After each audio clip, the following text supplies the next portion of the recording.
Pretty big game tonight. Pretty big game tonight if you're a New York Mets fan. And I've been thinking about this game for, I don't know, about 2 weeks. We all knew it as Mets fans coming into the September.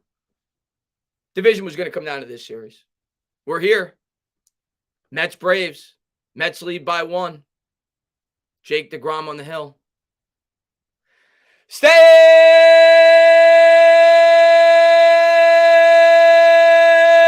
up!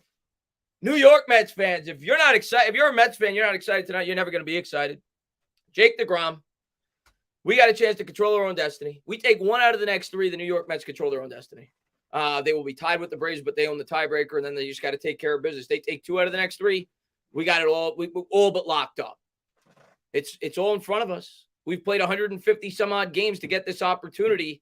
New York Mets playing to get the bye tonight. Next 3 games, they got their 3 best pitchers on the mound. I'm excited. I don't know if you can tell. I'm pumped up. We're going to go over the lineups, and in case you didn't realize, Mets fans, or maybe you're a Braves fan, or maybe you're a Yankees fan, the Mets decided to call up 6 days before the start of the postseason the best prospect in Major League Baseball. Francisco Alvarez is making his Major League debut tonight, batting in the 7th spot as the designated hitter. I'm pretty excited. What's going on, J-Dog, man? What's going on, JR, man? What's going on, Mets? What's going on, Guzzo? What's going on, John? Mets in the chat. Thank you for being here. John Packride in the chat. Evan Spitzberg in the chat. We're going to go over the starting lineups as well. No, man, I appreciate it, man. Let's go over the starting lineups real quick. Going to share the starting lineup, man. What's going on, John, man? Thanks for popping in. I want to share the starting lineups with you guys. Go over that as well. Between the Mets and the Braves. It's on the left-hand side. The starting pitchers tonight are Max Fried and Jacob Degrom, the 2 aces of the staffs. Fried's been terrific this year for the Braves, coming in at 97 and 59. Fried with a 2.50 ERA, 167 strikeouts, a 13-7 record. Jake 5-3 with a 2.93. Of course, he got roughed up his last time out, but I think he might have been saving something in the tank for this game. Mets lineup, Brandon Nimmo leading off and playing center field. Pete Alonso in the 2 spot playing first base. Francisco Lindor over 100 RBIs at the shortstop position, batting third. Mark Canha in the cleanup spot. Jeff McNeil second in the race for the batting title. In the National League, batting 320 in the 5 spot. Escobar, been as hot as anybody in Major League Baseball, had 5 RBIs last time out. In the 6th spot, the rookie making his debut, Francisco Alvarez, DHing and batting 7th. Guillerme, the guy's a gold glover. I don't care what anybody says. Batting 8th and playing second base. And Tomas Nido will be behind the plate doing the catching. For the Braves, it'll be Acuna, it'll be Swanson, it'll be Harris, Riley, the cleanup batter, Olsen, the good first baseman, the former Met, Travis d'Arnaud in the 6th spot, Contreras, DHing and batting 7th, Rosario batting 8th, and I think it's Arcia batting 9th, the second baseman. So there's your lineups for tonight's game. Big game tonight for the New York Mets. I'm excited. I hope you guys are as well. Yankees fan, go Mets, blank any Atlanta team. Sports influencer, man, good to see you, man. What's going on? Ryan, man, thanks for popping in, buddy. My dude, let's go. Nervous but excited. At least we have breathing room. That was huge 2 nights ago where the Mets were able to get the win. That was huge where the Mets were able to get the win and the Braves somehow lost. I think it was to the Nationals, right? So that was big for the Mets to get a little bit of breathing room. Like I said, I mean, obviously we want to take at least 2 because then that really – if the Mets take 2 out of 3 in this series, the only way they lose the division, they would have to lose their last 3 games and the Braves would have to win their last 3 games. I don't see that happening.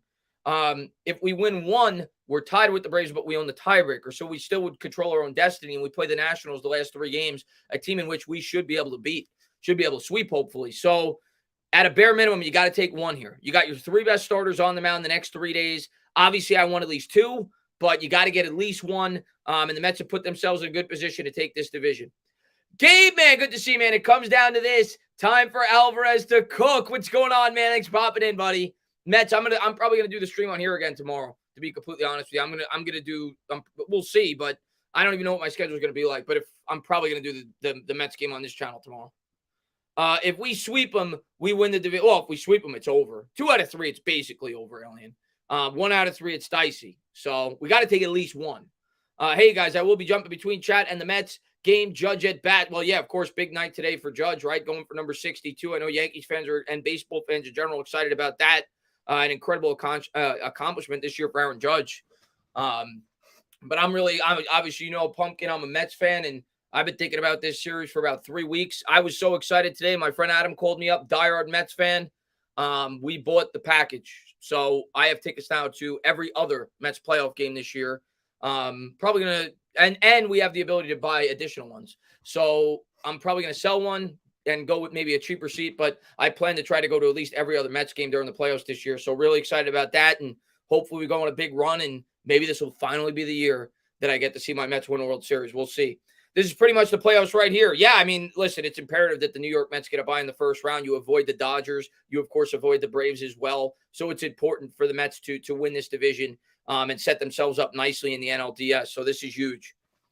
And John Letourneau, he says, stand up. I can't stand the loser clown show Giants, also the Mets, but take out the Braves. Put Sleeta to bed. Hopefully my Phillies make the – I think you will. You guys won today. You guys basically have a 2-game advantage now because you own the tiebreaker, and that's before the Brewers played. I don't think the Brewers have played yet today. I could be wrong on that, but I think the Phillies are going to make it.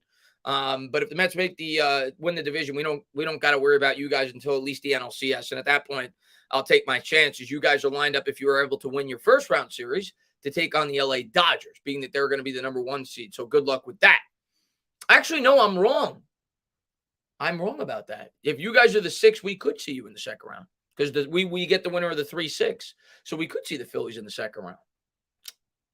I'm trying to go to a game 1. Well, hopefully you get to go, man. What's going on, Raphael, man? What's going on there, John? Brewers play the Marlins in about an hour. So there you go. So if you're a Phillies fan, you're obviously rooting for the Marlins to win that game. It give yourself some more breathing room. Dashy in the chat, man. What's going on, man? Reds are now playing to avoid finishing in last. Yeah, tough year for you guys. Tough year to be a Reds fan. I thought you guys played earlier today. You playing a doubleheader? I thought I saw the Reds were playing earlier today. Oh, maybe you just mean in general. Because I think you guys played the Cubs today, if I'm not mistaken. But yeah, it's been a tough year for the Reds. I mean, you guys have never been that good since I've been watching baseball. You've had a couple of good years here and there. But you guys have not as bad as some other organizations, but you guys traditionally struggle a bit. Let's see what we got here. Let's get those. Yeah, I appreciate it. Get the likes up. I'll try to do. Listen, if people show up and enjoy the streams, I'll do more of these. We'll see. We'll see if we get a decent crowd tonight. If not, I'll just sit on my couch and enjoy the game tomorrow and the day after. But I'm going to the game on Tuesday as well. So I mean, hopefully we have the division clinched by then. But if we don't, I'll be in attendance for that. And hopefully I get to see the Mets clinch the division at the stadium if that's the case, if it's up for grabs. What's up there, Berto, man? Thanks for popping in, buddy. Who's starting pitcher? Max Fried, one of the best pitchers of baseball. 2.5 ERA. We got 2 aces on the mound tonight. Degrom and Fried. It's gonna be a pitcher's duel. This game's gonna be 2-1, 3-2. It's gonna be a pitcher's duel. Let's see what we got here. Burnett is he's facing Alcantara. Gonna be a tough one for the Brew Crew tonight. Alcantara's a beast. Alcantara is a throwback, man. That guy goes 8-9 innings every time he goes out to pitch. He's a beast.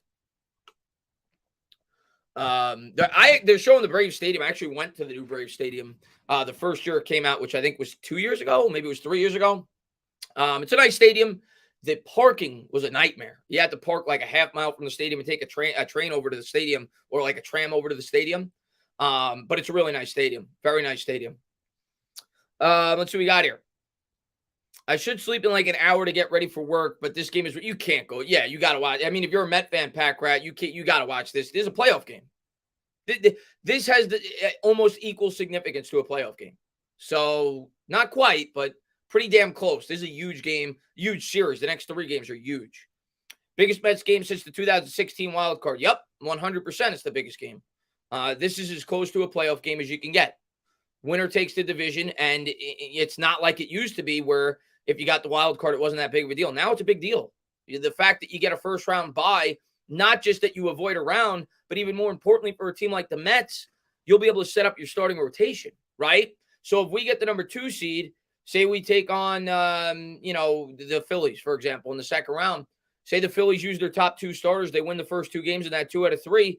Game 1, the Mets are going to have a fully rested Jacob Degrom going up against the Phillies number 3. Game 2, they're going to have a fully rested Max Scherzer going up against the Phillies number 4. So to be able to set your rotation in the second round is so important, and to get some extra rest. So huge next 6 games for both the Mets and the Braves. They're showing Francisco Alvarez warming up before the game. He's going to be DHing tonight, so excited about that. Hikers, big respect from the UK, my man. Good to see you, buddy. Not sure if you remember me from your Giants streams, but appreciate the streams, pal. Man, no, man, I appreciate you for being here, man. Thank you. Thank you for being here, man. Hopefully you enjoy the game. Hopefully you enjoy the stream. Hey, Tana, did you hear that Coolio? I did. I heard that yesterday about Coolio, or maybe it was 2 days ago. Somebody told me it on Twitter, and I was like, wow. I remember I listened to Coolio when I was in like 5th grade. John, man, thank you very much, man. Chris, my Phillies had Holiday and Lee and still didn't win the World Series. Are you concerned that can happen for the Mets because failure is not an option? See, John, I listen. The playoffs is a crapshoot at the end of the day. I mean, nobody thought the Braves were going to win the World Series last year. Nobody thought the Nationals were going to win the World Series the year before. So as good and well equipped as I think the New York Mets are to win a World Series, I think they're as well equipped as anybody in baseball, personally, with their starting rotation, with Edwin Diaz coming out of the bullpen, with their defense, which is great. Which is what wins in the playoffs, pitching and defense. There's no guarantees we're going to win a World Series. But what I will say is that where you say failure is not an option, for the first time in my life as a Mets fan, I don't feel that way. Now, don't get me wrong. Every time I make the playoffs, I want to win. I want to win the World Series. But when I say I don't feel that way, I don't feel like this is a 1 year, 2 year window opportunity. I have the richest owner in professional sports, Steve Cohen, in a sport where there's no salary cap. He's worth $14 billion. So I have no doubts in my mind that this is not a one-off. This New York Mets team is going to be a contender year in and year out as long as Steve Cohen's going to be owning the baseball team. The guy came out and said next year he doesn't mind having a $350 million payroll. So I don't think, like, if they don't win this year, okay, we'll be right in the thick of it next year. The Mets are a big boy team now. They're no longer the little stepbrother to the New York Yankees. They're at the big boys table, and they're going to spend as much as anybody. So I have full confidence that the Mets are going to be consistent year in and year out. And Dashi, he says, Ohio State hosts Rutgers tomorrow. I think Rutgers have a good defense. I don't know. I haven't, to be honest with you, I don't know too much about Rutgers. I know Rutgers was pretty good last year, and I think they're improved this year from what I've heard, but I don't watch them. I know Ohio State's off to a good start, but they should, I mean, I would have, without knowing much about college football, I would think Ohio State should destroy Rutgers. I was a little surprised that Ohio State didn't. Week 1 against Notre Dame, I thought they'd win more convincingly. I know that they pulled ahead at the end, but I was surprised that game was as close as it was. But I'm sure you guys will beat Rutgers. What's up, John, man? What's going on in Afghanistan, man? Good to see you. Yankees need to keep Judge, and the Mets need to keep Degrom. Yeah, both. No doubt about it. No doubt about it. Let me just turn the other light on. I forgot to turn the other light on. Both teams have no choice but to keep those players. They're franchise cornerstone pieces, marquee players. If you're the Yankees, you can't let Judge walk. If you're the Mets, you can't let Degrom walk. Can't happen. We're beating the Bears 3-1 on deck. Let's go, man. Don't watch baseball, but it seems like if you want to win, spend money. Lots of it. Yeah, I mean, Afghanistan, baseball is the one major sport, at least in America. I don't know if soccer has a salary cap. I don't think it does, actually, or football for people from overseas. I don't think it does have a salary cap. I could be wrong on that, but I'm pretty sure I'm not. But in terms of the 4 major sports in our country, baseball is the only sport that doesn't have a salary cap. Now, they do have a luxury tax where if you go over a certain threshold, you have to pay like double for every like $1 million that you go over, something like that. I don't know the exact details. But when you have a team like the Mets or the Yankees, even though the Yankees haven't been spending quite as much as they used to since George Steinbrenner passed away, but when you have an owner that's willing to spend, you could spend whatever you want. And yeah, the rich get richer in baseball. That's the way it's always been. Now, there's definitely some teams that, historically speaking, at least over the last 20 or 25 years, have developed a very good farm system, but it's not sustainable because eventually those players sign with the Mets or the Yankees or the Dodgers or whoever. But yeah, money is king in baseball. We have financial fair play, but massive clubs like Manchester United or City spend hundreds of millions. Yeah. So it's similar to baseball then, I would imagine, Callum. I don't know the exact details of your situation over there with soccer, but it's similar to baseball in the sense that the rich are, and I know that because Manchester United, even though I don't really watch the sport too much, are consistently at the top of the league. Like you said, the teams you mentioned are consistently at the top of the league because they have more money to spend. Tudo! He says, salute, Tana, and for all the diehard Giants and America. Slap all the stinky Boyd's losers out the doors all day. Me and my wife are Rutgers grads. Really? And now you're in Italy. Interesting, Tudo. Thanks for popping in the stream, man. Tudo is in the room. Hey, Tudo. Good to see Tudo. Hopefully you're enjoying your night, Tudo. What time is it over in Italy right now? What is it, about midnight? I think you guys are usually 5 hours ahead of us. But hope you're enjoying your night. Thank you for popping in. Billy says that's not necessarily true. Teams like the Rays and A's contend while playing towards the. Yeah, no, I agree, Billy. Like I said, there's a couple of one-offs. You just mentioned them, but let's be fair.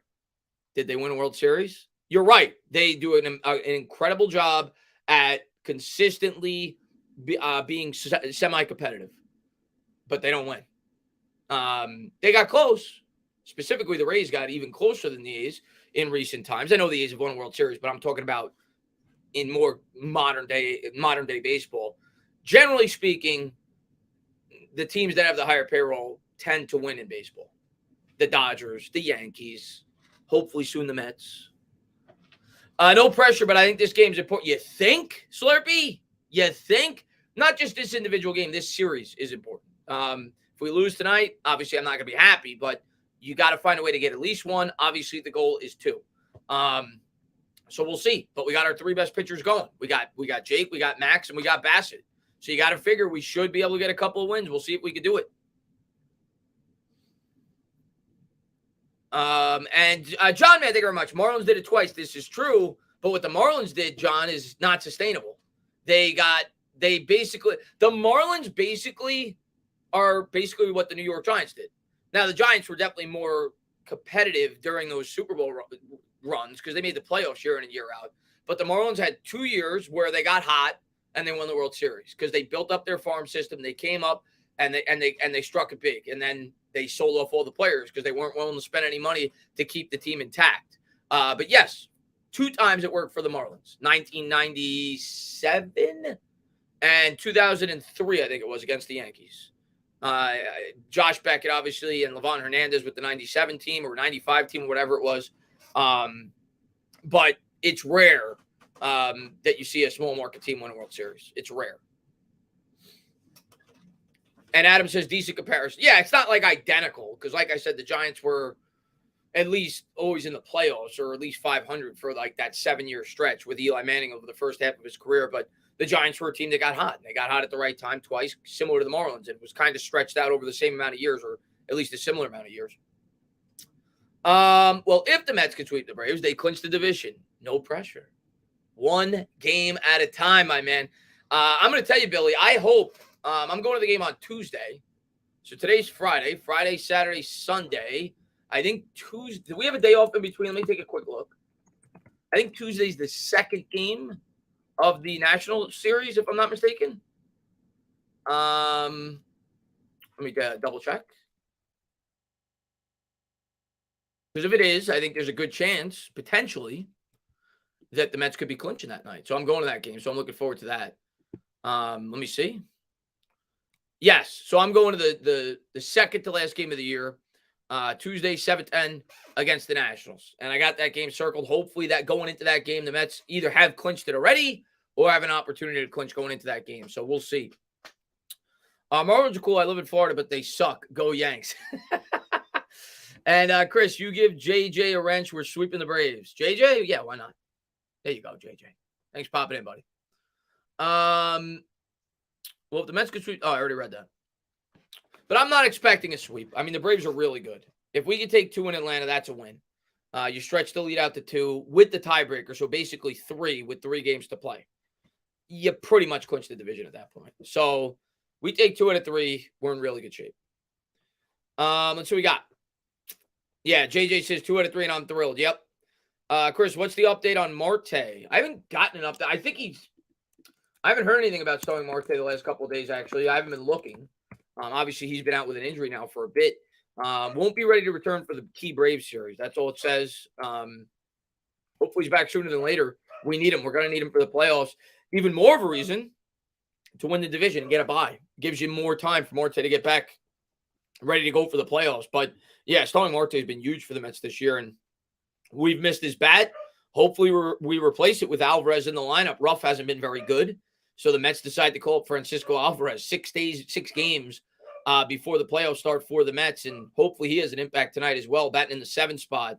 Francisco Alvarez, let me pull up his minor league stats real quick. Like I said at the top of the stream, the number 1 rated prospect, not just in the Mets farm system, in Major League Baseball. He's a catcher, but he's going to be DHing for the Mets. Not known for his glove, known for the bat. Alvarez this year in Double-A, batted .277, 18 homers, 47 RBIs in 296 ABs, or 253 ABs. In Triple-A, or Double-A and Triple-A combined, he had 411 ABs. He had 27 homers, 78 RBIs. He batted .260.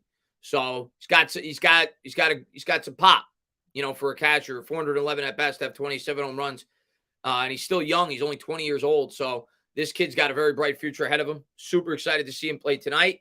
There's Max Fried on the mound. He's 2-2. Do you think you should have called up Alvarez earlier? Not necessarily, because he didn't have any experience with our pitchers, and that's important, especially as late into the year. You need a good defensive catcher. He's not accustomed to catching these pitchers. So I understood why the Mets didn't call him up sooner. Yeah, I definitely understood why the Mets didn't call him up sooner. So stepping in to lead off for the Mets here is Brandon Nimmo. To be freed from the left side. Looks in for the sign. We're ready to go, folks. Here's the windup and the pitch. And a fastball on the inside corner, 93 on the gun. Good pitch there by Fried. Nimmo on the year batting .266, 14 homers, 58 RBIs with a .778 OPS. He's a career 3 for 21 for a .143 batting average against Fried. Here's the 0-1. And a fastball, that's lined in the air down the right field line. Just foul. Nimmo lit into that one. That had double written all over it, just a bit out in front. It's going to be 0-2. But a good swing there by Brandon. Normally, you get upset when guys have an 0-2 hole, but with Nimmo, it doesn't really faze me. Normally does a good job working the count. We'll see if he can fight back. Bears and Giants. Yeah, but tons of injuries with the Bears and the Giants. It'll be an 0-2 here to Nimmo.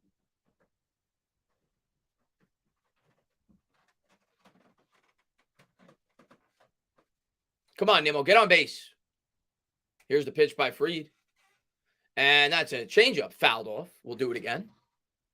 I think Nimmo typically averages maybe somebody in the chat knows this, 7 or 8 pitches his first at bat, if I'm not mistaken. And that's what you want in your leadoff hitter. First time around the order, you want the guy on deck, the rest of the team to be able to get to see, the starting pitcher, right? You want them to get a look at him. So he's always traditionally, especially in his first at bat, very good at that.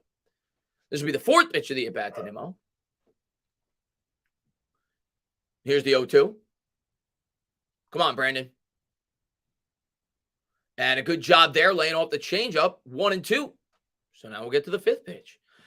Tuto, my man. He says, born in Italy, grew up in Princeton, Jersey. Rutgers grad and breaking men into pieces to make a living to pay the bills and make them bleed hard for the extra bonus. There you go, Tuto. Here's the 1-2 to Nimmo. And a curveball. Good pitch there. Swung on and missed. That was the first curveball that Fried showed him. So 1 down here in the top of the 1st. We know there's going to be a pitcher's duel. What's up there, Stevie Mac? Mr. Mini Guy says, thanks for keeping first place warm for us. We got it, of course, Mr. Mini Guy. Great supporter on my channel. Unfortunately, he's a Giants and Braves fan. This is going to be a fun series, man. I'm looking forward to it. Thank you for popping in. So 1 down here in the top of the 1st. That'll bring up Pete Alonso, who's been a beast for the Mets. Look at Vogelbach on the bench, man. I love Vogelbach. Pete will step in from the right side. Fried looks in for the sign. Here's the pitch. And the curveball in there for a strike. Good backdoor curveball, 0-1. Yeah, he's got a nice curveball for sure, JJ. Pete on the year, 40 homers, 131 ribeye steaks. Broke the New York Mets record. It was 124, which I think was held by Bernard Gilkey, was it? Or Ventura, was it? Or I don't remember. Maybe it was Piazza. As Pete's going to step out of the box. But it's no longer. It's Pete now by a mile, 131. Here's the 0-1 to Alonso. And a fastball swung on in line to center. That's going to drop in for a single. The Mets got a 1-out base runner. Oh, it was right in Piazza. Okay. It was right in Piazza. What's up, Roman? Gilkey had 120 or 123 RBI one year. And I know Ventura was right around there too. They were up there, but so it was okay. So it was Piazza and right. 124, I think it was. So the Mets with a 1-out base runner here. 1 on, 1 out here in the top of the 1st. Lindor's going to step in. He's got 103 ribeye steaks. The shortstop, switch hitter, batting .274, 25 ding-dongs. He's got an OPS just under 800. He's had a couple of big shots this year. Here's the first pitch. Curveball in there for a strike. Of course, Lindor's got big game experience too. Been to the playoffs a few times with the Indians, or now the Guardians, I should say. He's got a 13-game hitting streak. During the hitting streak, he's batting .333, 3 doubles. Freed from the stretch. Here's the 0-1. And a curveball that's hit on the ground to third. He's going to throw over to second for 1, and that's all they'll get. So 2 down here in the top of the first. It was too slow. So Lindor on second, 2 down. And now with Kana up, it's going to be tough, though, because Fried's a lefty. I was going to suggest potentially trying to send Lindor to get him into scoring position. But being that Fried's on the mound, probably not the best of ideas.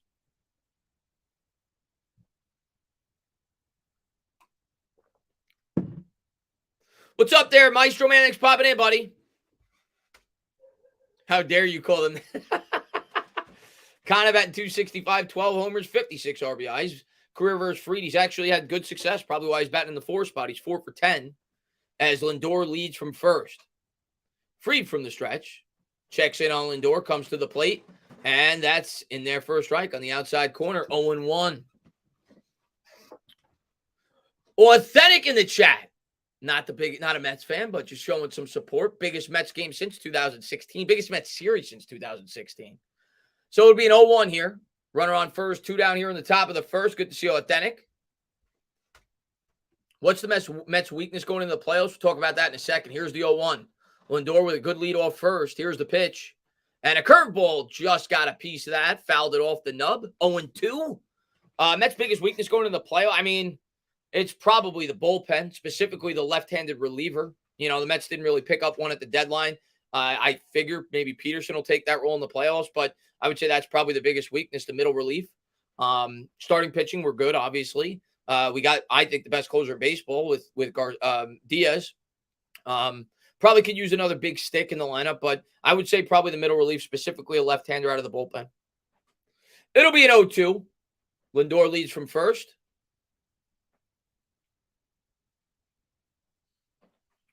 Come on, Lindor. And he'll check the runner back to first. Trying to catch Lindor leaning. And Tuto says 1:25 a.m. here, and the teammates had a great dinner and party for me before they head out for an away game. Since I've been suspended, I can't. Tuto's always suspended because he's always beating somebody up. But good to see you here, Tuto, man. Thanks for popping in, man. So it'll be an 0-2. I'm going to the Giants. Oh, if there's not a monsoon on Sunday, I'm going to the Giants game against the Bears, Tuto. But it may rain, so I might put it off. Here's the 0-2. Curveball misses outside. Kind of does a good job laying off. Well, not even really a good job. It was way outside. 1-2. Kana's another guy. Kana's basically like the right-handed Brandon Nimmo. You know, I said at the top, Nimmo's a guy that likes to work the count, see a lot of pitches. Kana's basically the same, but he's from the right side. Very similar. And kind of the type of hitters you want come playoff time. See a lot of pitches. Here's the 1-2 to Kana. Fried from the stretch. Darno lines up outside. Here's the pitch, and a fastball fouled off. We'll do it again. 1-2. And what's going on, Braves Nation? Giants looking decent early on. Gotta like to see it. It's early. But we're 2-1. And there's Alvarez. They're showing him in the Mets fans in here. How are you not excited to see Francisco Alvarez tonight? How are you not excited to see Francisco Alvarez tonight? He's batting in the 7 spot. Number 1 prospect in Major League Baseball. I can't wait to see him get his first AB. Here's the 1-2 to Kana. Only 13 pitches so far for Fried, so good job keeping the pitch count low early on. 2 outs. Here's the 1-2. And a curveball hit on the ground to third, rolls it over, and they're going to say it was a foul ball.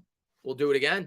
But you've seen now that's the second straight batter that rolled over that curveball, so Fried's done a good job getting them to try to pull that thing.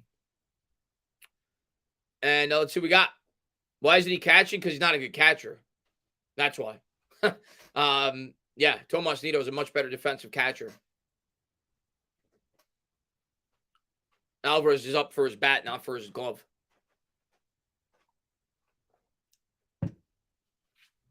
He'll get better, hopefully. He's only 20 years old. Come on, Kana. What's up, amazing guy? Good to see you, buddy. Yeah, he is getting his curve over so far, JJ.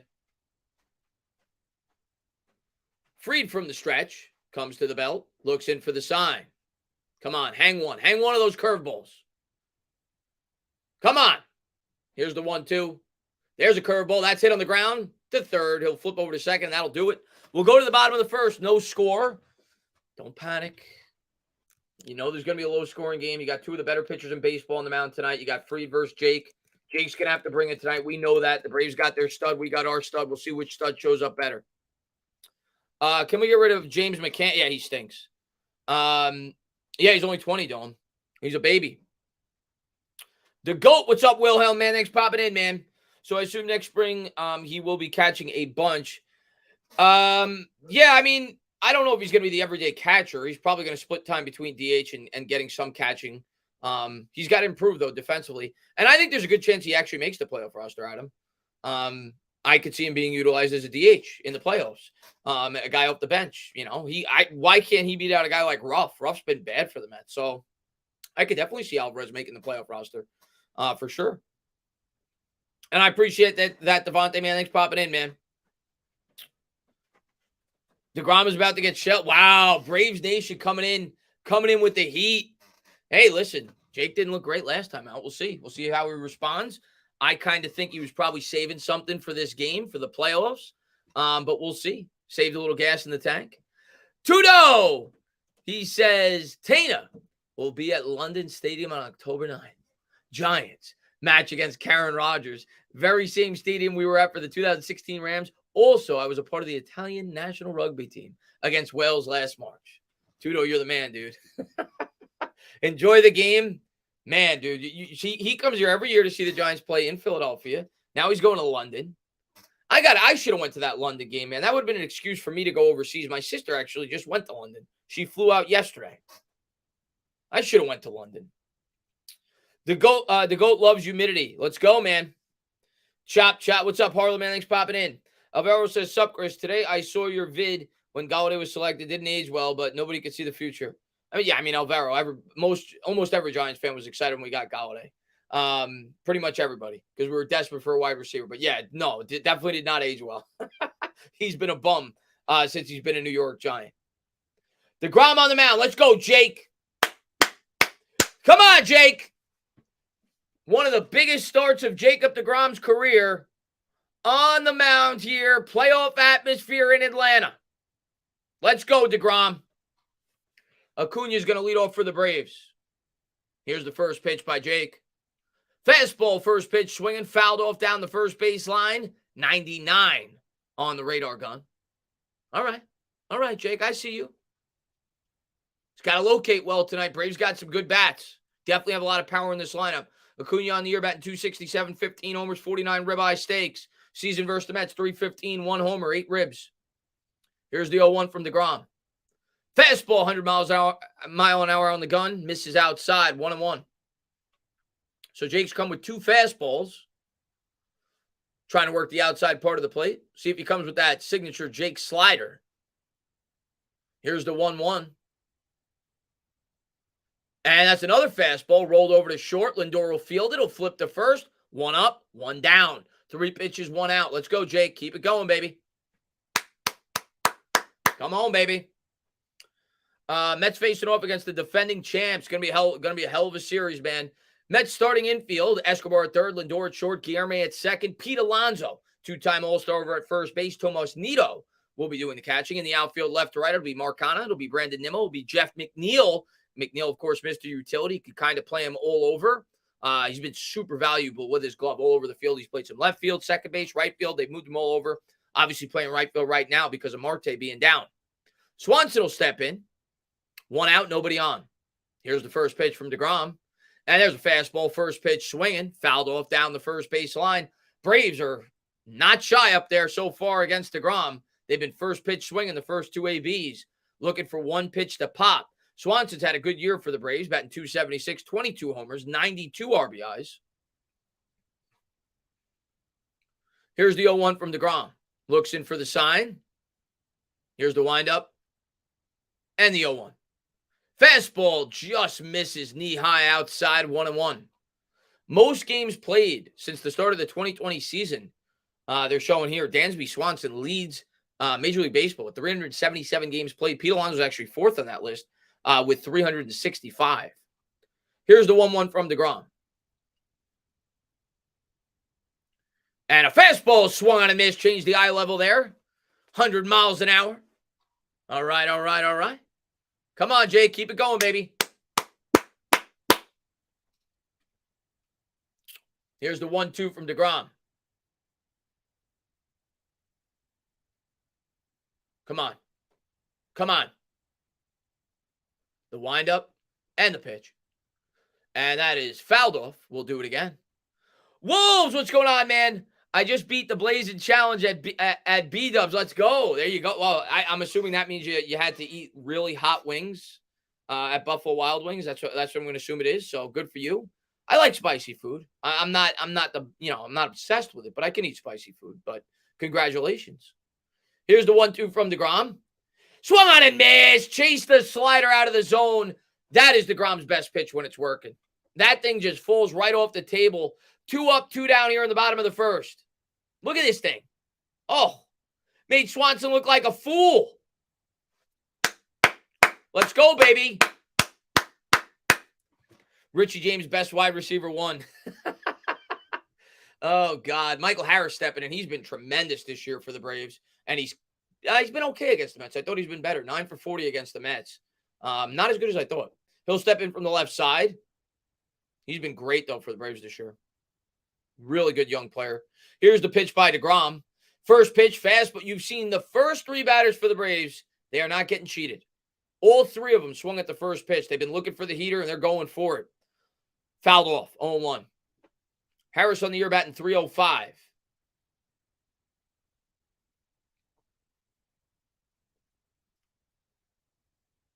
It'll be the 10th pitch of the AB. Nito lines up inside. Fastball. He was able to check his swing, 1-1. Missed inside with the heater. This kid is amazing. Yeah, he's really good, JJ. He's definitely a big part of the future for the Braves. Here's the 1-1. Nito lines up outside, and the fastball misses. 2-1. They got a couple of really good young players, the Braves. Obviously, Acuna. Tremendous. Riley. Here's the 2-1 by Degrom. And swung on and fouled off. Slider jammed him just enough. 2-2. 12 pitches so far for Jake. Everybody get out of your seats. We need a strikeout, Mets fans. Let's go. Clap it up. 2-2 from Degrom. 2 outs. Nobody on. Looks in for the sign. Here's the windup. And the pitch. Swung on and missed. Slider in the dirt. Got him the chase. 3 up. 3 down. Let's go, baby. We go to the top of the second. No score. Tudo, my man, he says. Very same London Stadium last year. Italy versus England Euro Cup final. Most of us spent a night in the can due to street fights. If you remember, 210 Italian rugby players versus 1,100 Englishmen. I believe it, Tudo. Matter of fact, Tudo, if you would have told me that it was just you versus the 1,100 people, I would have believed it. You're a lunatic. Mets says, sit down. Let's go. We're going to go to the top of the second. No score. Mets Braves. And Wolf says, I kind of cheated and used my fingers to clean some of the sauce off. Oh, I don't even know what that challenge is. I'll have to look that up after the fact. I'm rocking with you. Let's go, Mets. Good to see you, Adele, man. Thanks for popping in, buddy. Let's go. Mets is right, man. Sit down is my strike. Is it your strikeout call? I'm sorry. I didn't mean to take it. That's what I say, too. So Jake so far, he's got 2 or is it 3? I think it was, I think you're right. I think he struck out 2 in the first. DeGrom looks as dominant as ever so far. I had a feeling he was saving it for this game after last start, and so far, so good. 3 up, 3 down. Slider looks great. Heater looks great. Doing a good job locating. 2 strikeouts, 13 pitches for DeGrom in the first inning. Pitch count doesn't really matter with Jake. They usually aren't going to let him go more than 6, maybe 7. I think in the playoffs, maybe he'll extend it to 8 if he has an opportunity to do so. But so far, so good. Both pitchers have a low pitch count. Fried with 15, Jake with 13. And only 1 hit between the 2 teams. Let's see what we got. 8 more innings to go for the no-hitter. Relax, Al. I don't even care. Just win. I don't care about no-hitters tonight, man. Just win. Don't care. We give up 100 hits. Just win this game. We need this win, man. We win this game, we're going to be partying tonight. Trust me. I'm going to be ecstatic. We win this game. Do you think Galladay can be motivated to perform? Probably not. It's not even about motivation. I don't think we got the receiver we thought we were going to get, if I'm being honest with you. I just don't think he's that good anymore. Coming off the hip surgery and everything else. Pumped up to see Alvarez hit this. Oh, yeah, absolutely. Alvarez due up third this inning. How could you not be? Jeff McNeil, in my opinion, the best hitter in this Mets lineup, will lead off. Here's the first pitch to McNeil. Fastball swung on and missed, swung right through that. McNeil has gotten back to the Jeff that we love. This year, McNeil has started to sprinkle the ball opposite field. He got back to his old roots, and he's batting .320 because of it. It's an 0-1 to McNeil. Chokes up on the bat. Fried looks in for the sign. Here's the pitch. Fastball. Good job there by McNeil to lay off. 1-1. So no, I'm not anti-Galladay. I'd like Galladay to play. I just don't think he's good. But he's probably better than Sills. He has to be better than Sills. So the Braves will play him straight up in the infield. Here's the 1-1 from Fried. Fastball. Good job there by McNeil to lay off. 2-1. Wow, look at this. Jeff McNeil this year versus the National League East.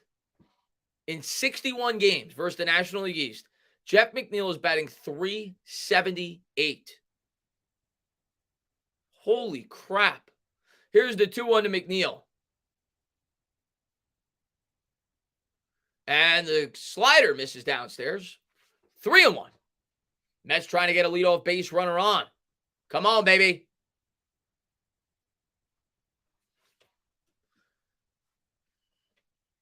I don't know. If you have the SNY app, you can watch it there probably. But I don't know. If I could show the game, I would. I can't. Here's the 3-1 to McNeil. And that's in there for a strike. 3-2. Slider down the middle. Looked like Jeff was looking a heater. Didn't get it. Took it. Escobar's been red hot for the Mets. He's on deck. Alvarez on double deck. And the payoff pitch coming up here to McNeil.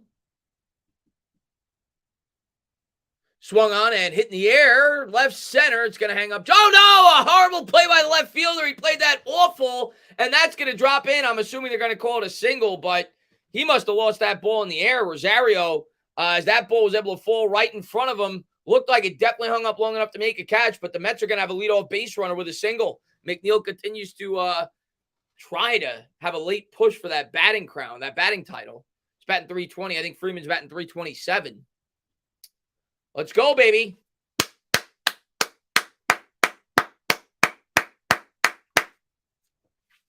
I think he lost it in the lights.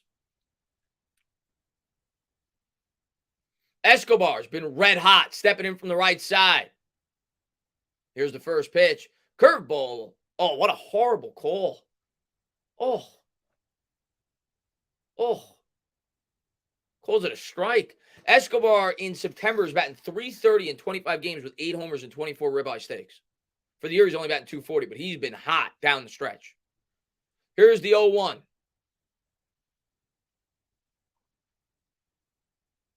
And the curveball misses way outside, 1-1. Fried, the curveball looked good the first 2 ABs, but he's had at least 3 or 4 that's starting to get away from him here as of late. So he's starting to lose a little bit of command with that pitch.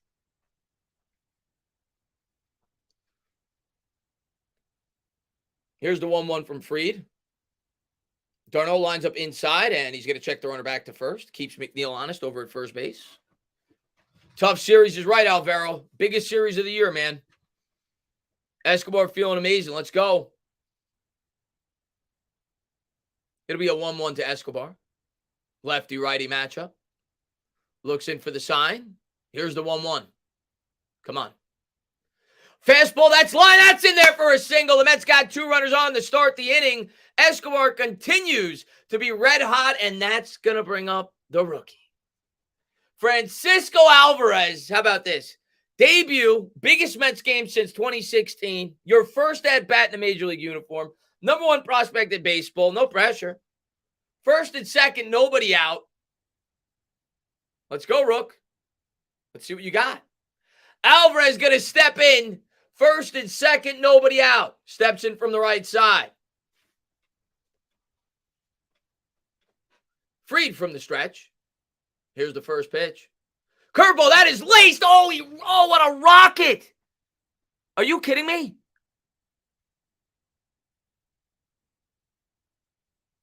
Oh, my God. A double play. He ripped that ball, but it was right at Austin Riley. The exit velo on that ball must have been 110 miles an hour. He ripped that, but it was right at Riley. Oh, so 2 down. Just bad luck. Bad luck.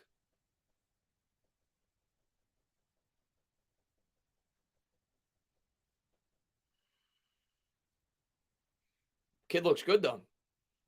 Guillermo's going to step in from the left side. Freed from the stretch.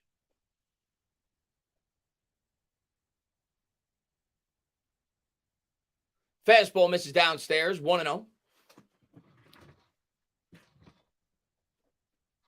Yeah, Freed's starting to I agree. Freed's definitely starting to hang his pitches a bit. He hung that one to Alvarez.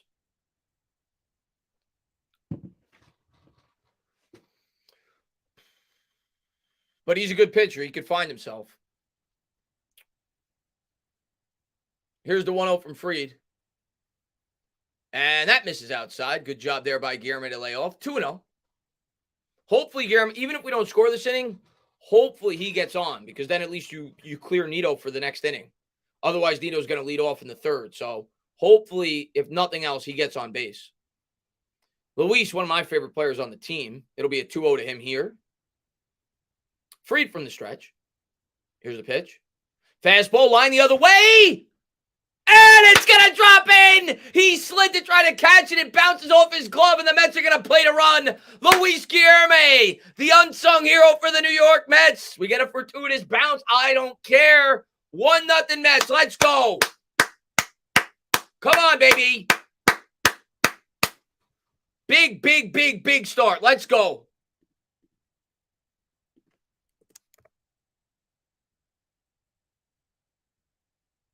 Yeah, Rosario sucks in left field. He's garbage. Garbage. But I'll take it. So it'll be the top of the Nito up now. And then the top of the order. 2 out, runner on first. The Mets strike first in the top of the second. Here's the pitch. Fastball misses outside. 1-0. And even more importantly, that's going to drive up Max Fried's pitch count that much more. He threw 15 pitches in the first. He's up to 20. This will be his 29th.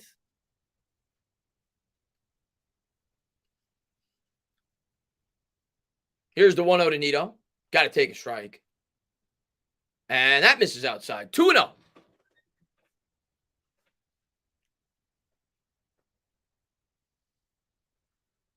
Come on, baby. If the Mets are able to win tonight, they would clinch the season series against the Braves, which would mean they'd own the tiebreaker if they finish with the same record at the end of the year. Here's the 2-0 to Nito. Fried looks in for the sign. Here's the pitch. And that is looped the other way. Foul. 2-1. Surprised they let Nito swing. Figured he'd be taking a strike. 2-1. Nito's not been as bad as you would think, though. He is batting .242, which is pretty good for a catcher, especially him. Not known for his bat. He's had some clutch hits for the Mets this year.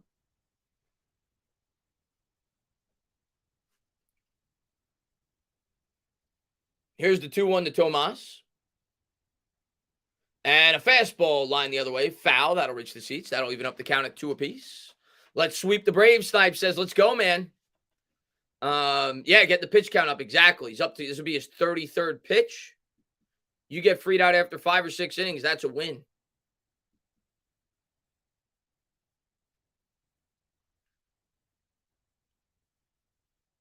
Come on. It'll be a 2-2 to Nito.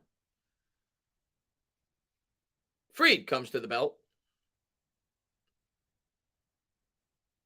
And the 2-2. Curveball misses outside. 3-2. I'm about to be the minority, but let's go Braves. Hey, man, I appreciate you for popping in. And hey, I say it all the time. I think Mets-Braves is one of the best rivalries in sports. So, in baseball at least. So, it's a great rivalry. It'll be a 3-2 hitter, Nito. 1 on, 2 out. Come on, Tomas.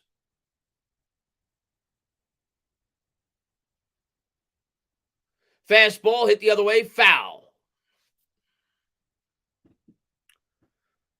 What's going on, Andre? Says, let's go Mets. Let's go Mets, baby. Yeah, sweep and clinch. 2 out of 3 we get it as close as you can get to clinching. Essentially a 3-game lead if you include the tiebreaker with 3 games to go, which would mean our magic number would be 1 if we take 2 out of 3.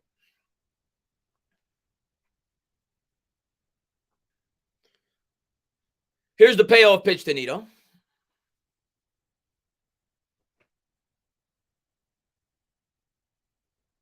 And a fastball that's hitting the air down the right field line. This could be trouble. Acuna coming in, and he'll get to it. That'll take us to the bottom of the second, but 35 pitches already for Fried, and the Mets do play to run. Mets lead 1-0. I'll take it. At the top of the order next inning, we cleared the bottom of the order, got a run as well. Luis Guillermo, how about that? I feel like I've become a regular around here, man. I appreciate you being here, man. Evening, Tana. Do you watch Cobra Kai? I do. I have not seen the new season yet, though. Just been busy, but I am going to watch it. I've watched all the way up until the new season. I've not seen the new season yet. So don't ruin it for me. But yeah, I do like the show. There's just so many shows, man. I'm actually, there's like 3 shows I have to catch up on that just came out recently. That's one of them. Nito actually isn't that bad. He should be on our team next year. McCann, I agree. He's definitely better than McCann. McCann's garbage. This season's good. I mean, listen, I love the last 3 or 4 seasons, whatever it's been. So I'm sure I'll like it. Can't go wrong with that show. I love watching Degrom and Scherzer striking batters out. Yeah, man. I'll tell you, man. I think I mean, everybody's seen it. It's not like nobody knows about it. I cannot wait till the new season comes out for Ted Lasso. I friggin' love that show. Love that show. Yeah, that's one of my favorite shows. I love Ted Lasso. They finished filming. I don't know when it gets released. I'm looking forward to that one. I can't show the game, Jacob. I'm doing the play-by-play. Cannot show the game. Not allowed to show the game. Yeah, I heard somebody said that, I think on Bad Dogs, when I was on Bad Dogs channel the other night, somebody said the Jeffrey Dahmer documentary was really good. Victor, I'll sign up for 2 out of 3 right now. Right now. Sign me up. That would mean the only way we don't win the division, the Braves would have to sweep and we'd have to get swept. Both would have to happen. So sign me up for 2 out of 3 right now.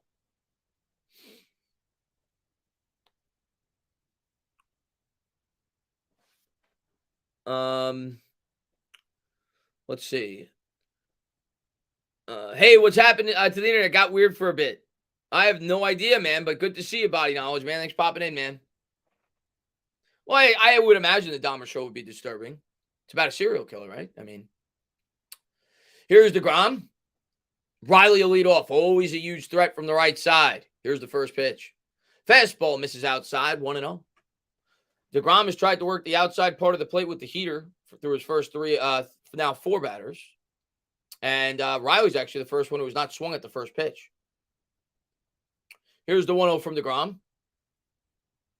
And that pitch is belted. He hung that one over the middle, deep to center field, and it's tied up. Can't do that to Austin Riley, man. Degrom hung one, and the game is tied just like that. The Braves have one of the best power hitting lineups in baseball. And just like that, new ball game, 1-1.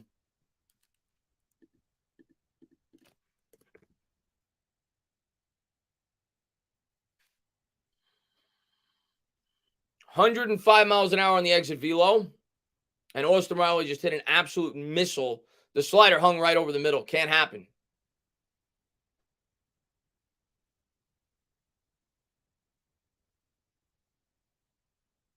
That was batting practice.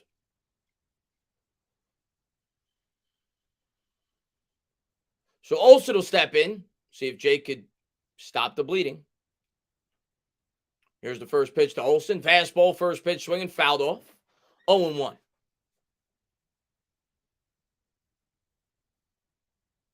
How is Degrom overrated? How could you call Jacob Degrom overrated? That's your opinion, but that's wild to me. Here's the 0-1 from Degrom. Fastball misses upstairs, 1-1.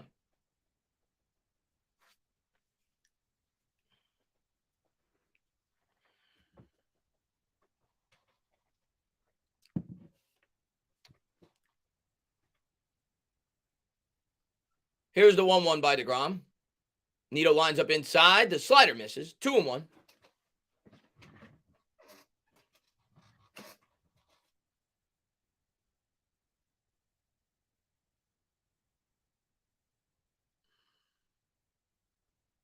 Here's the 2-1. Fastball misses outside. Good eye there by Olsen. 3-1.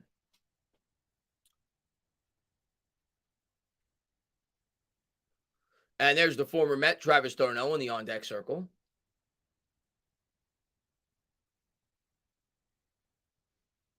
So Olsen has a good hitter's count here. Here's the 3-1. Fastball right down the middle. Braves lead, 2-1. Holy crap, man.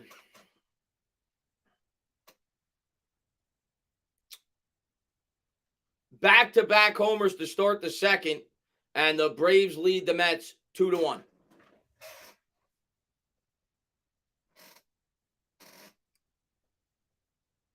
$110 miles an hour on the exit velo.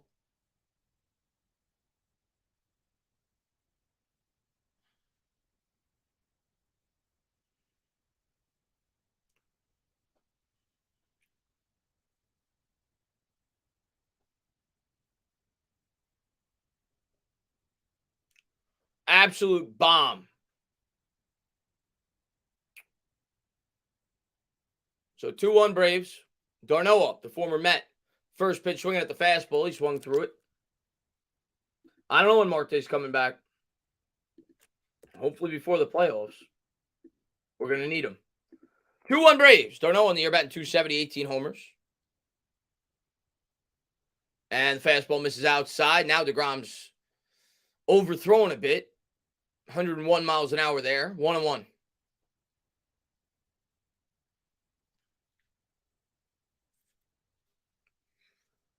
Come on, Jake. Dig down. Got to keep us in this game. d'Arnaud steps out of the box.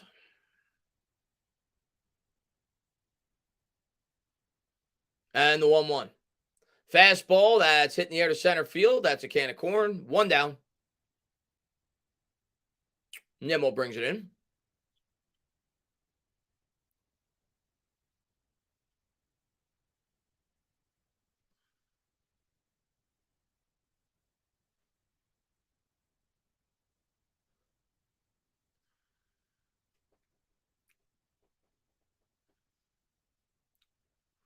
Contreras will step in. He's had a good year. 279, 20 homers. Batting 303 and 3 homers versus the Mets and just 33 ABs this year. First pitch fastball right down the middle. Degrom got away with it. Contreras swung through it. 0-1.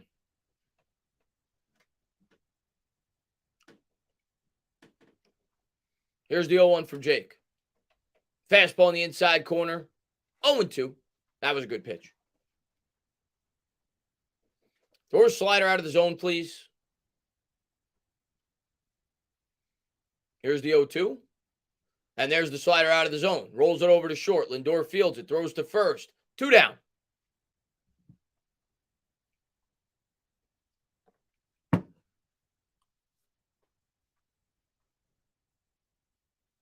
Yeah, we need to get the bye, though, Josh. Got to get the bats going.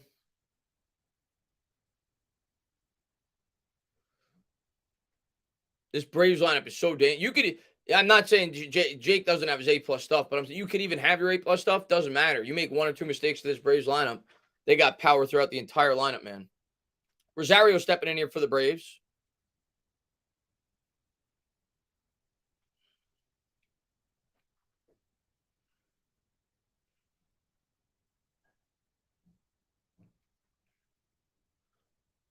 And the pitch. That's a slider fouled off. 0-1.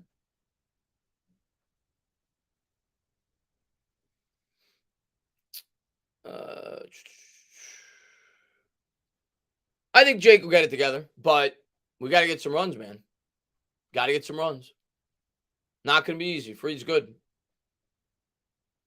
Bat's got to get going.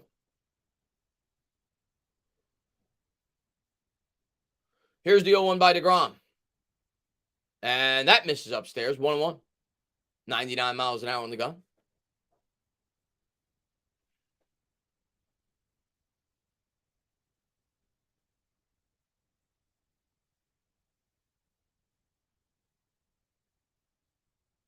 And the 1-1 by Jake. Slider misses inside. Check this swing. 2-1.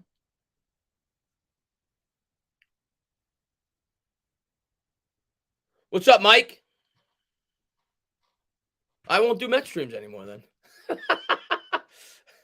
I'm not going to be doing a ton during the playoffs anyway because I'm going to be going to a lot of the games.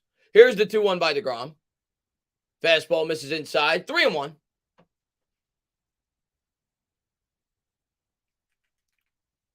Come on.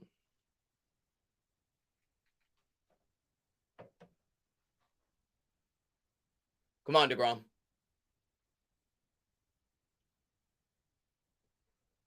And the 3-1 by Jake. Swung on and missed there with the slider. Good pitch, 3-2.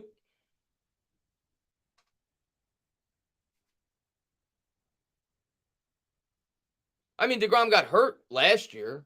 Degrom was the best pitcher.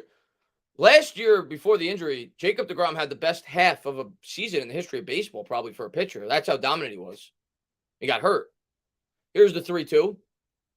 Fastball swung on and missed. So Degrom gets out of it, but he does give up 2 runs. So it's 2-1 Braves. We go to the top of the third. Yeah, I mean, I'll show you Jacob Degrom's stats last year. I mean, ridiculous.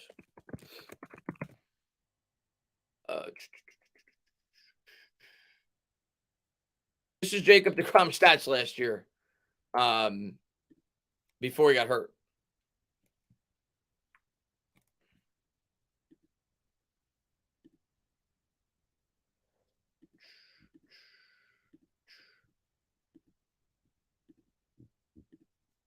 Last year, he pitched 15 starts, so about a half season. Typically, you throw 30 to 32 games if you pitch a full season. Got hurt. He had a 1.08 ERA. In 92 innings, in 58 innings, he had 91 strikeouts. Oh, no, that's this year. I'm sorry. 92 innings, he had 146 strikeouts. He was the best pitcher of baseball by a mile last year. Like I said, probably the greatest first half in the history of baseball. A 1.08 ERA. In 2018, he had a 1.7 ERA. Won the Cy Young. The next year, won the Cy Young in 2019. In 2020, because of the pandemic, came in third for the Cy Young.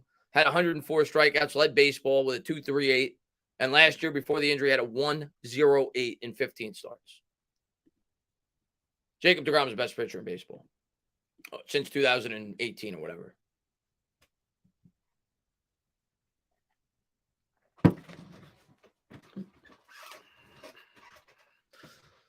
Mets would win the... Well, no, JR, only if the Mets win 1 out of these 3, they would own the tiebreaker over the Braves. They have to win 1 out of the 3 because they would win the season series against the Braves if they win 1. If the Braves sweep them, then they own the tiebreaker. If the Braves sweep them, they're going to win the division. Mets win 1. We're tied with 3 games to go, and the Mets would own the tiebreaker. So Nimmo's going to step up here for the Mets. Braves lead 2-1. Here's the first pitch from Fried. And a curveball in there for a strike. 0-1. Goldie's going to win the MVP, I think. Goldie's going to win the MVP. I love Alonso, but Goldie's going to win the MVP.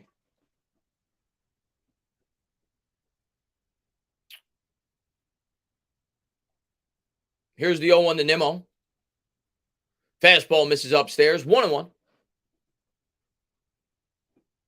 Nimmo batting .266, 14 homers, 58 RBIs with a .777 OPS, 0 for 1 with a strikeout.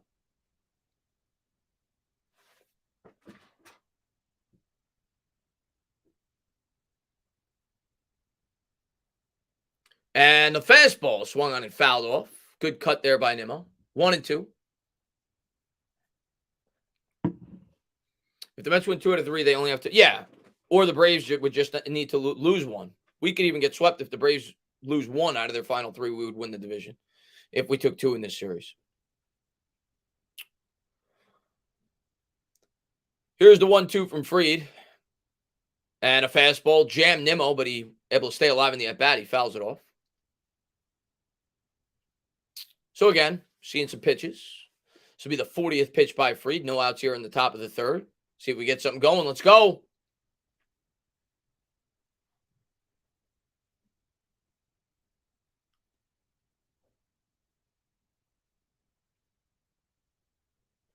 The 1-2 to Brandon Nimmo. Curveball misses inside. Good eye there by Nimmo. 2-2.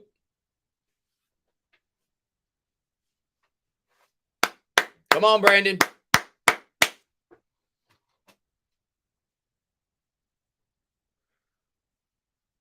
Come on. Count evened up at 2 apiece. Fried. The windup. The pitch.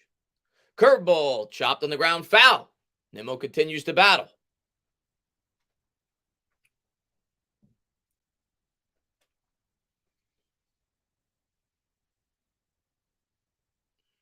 I think this will be the 7th pitch of the at-bat. It'll be a 2-2.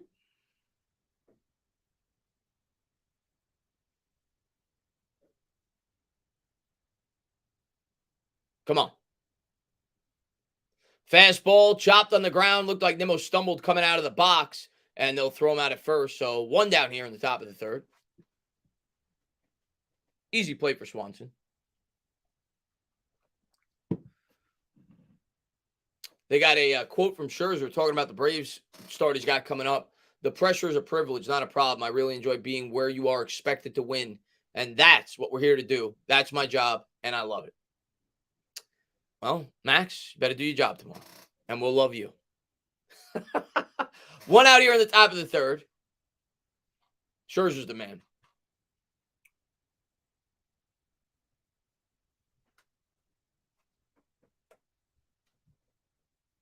Alonso steps in from the right side.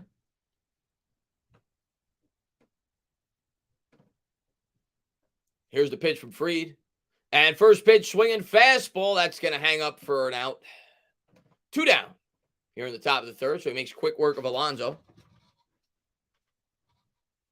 Did he steal that quote from Garrett Cole? So they're showing the pitching matchups. Kyle Wright has 20 wins this year with a 3.18. He pitches tomorrow for the Braves against Scherzer, who has a 2.13 ERA, 11-4. And then it'll be Charlie Morton with a 9.6 record, 4.29 ERA, going up against Chris Bassett, who's 15-8 this year for the Mets, with a 3.27. Sunday at 7 o'clock. Lindor steps in. 2 out, nobody on here in the top of the 3rd. And that misses downstairs, 1-0. Lindor's 0 for 1, grounded into a fielder's choice, his first time up. I hope so. Good to see you, Noah, man. Let me give Noah a wrench, by the way. Here's the 1-0. And the slider is fouled off down the first baseline. That'll reach the seats, 1-1. But good to see you, Noah, man. Hope you're doing well.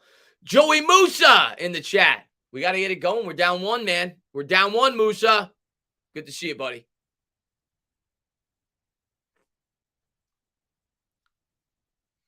Two outs. If you're Lindor here, you're probably looking for a pitch to hit over the fence. 2 out, nobody on. Here's the 1-1 to Lindor. And that misses upstairs with the heater. 2-1.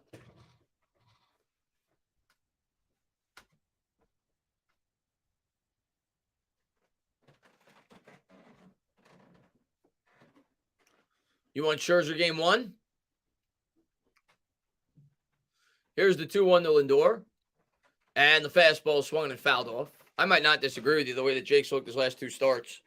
He might be wearing down the stretch. Hopefully not, but.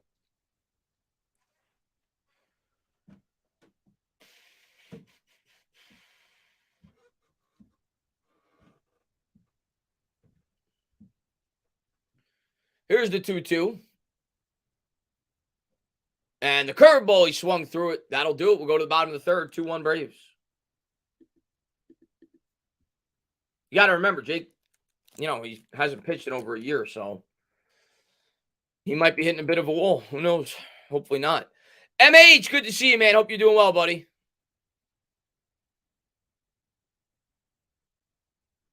Yeah, I know he hasn't played all year, but he's not used to pitching.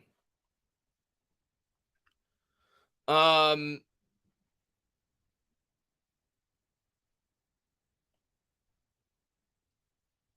that was a nasty curve as well. Let's see what we got. Do you think Scherzer like Sherbert? I don't know, man.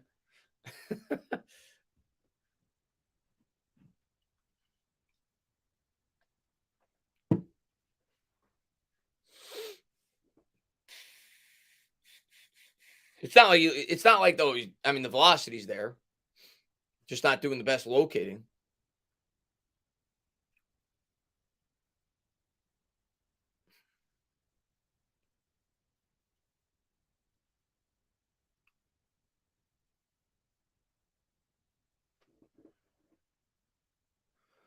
Then we'll see, but I'd be very surprised if the Mets let Degrom walk. Very surprised.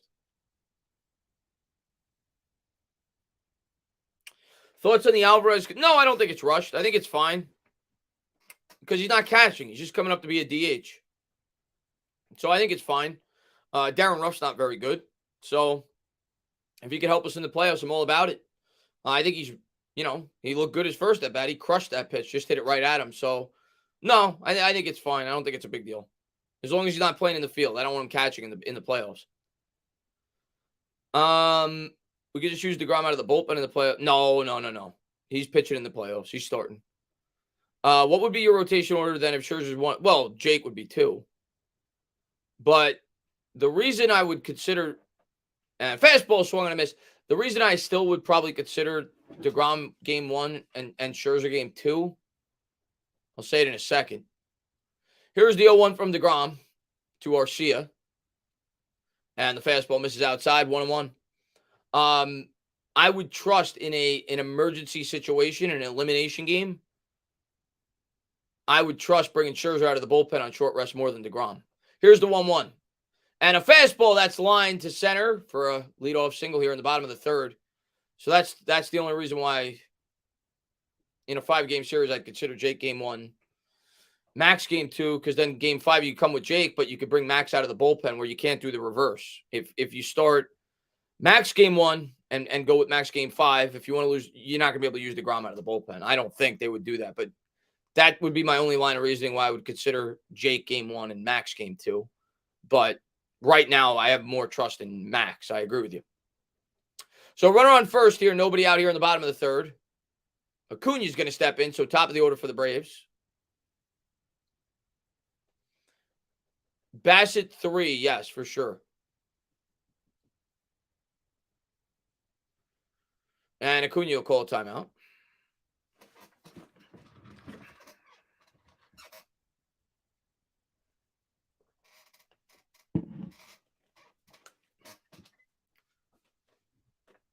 Come on, Degrom. Here's the pitch. And that's a good pitch. That's a slow roller fielded by Nito. He'll barehanded. He'll throw to first. It'll advance the runner. So just bad luck there. So the Braves down have a runner in scoring position with 1 out. Basically worked as a sacrifice bunt, a swinging bunt by Acuna. And they got the big sticks coming up. Swanson. See if Degrom could bear down.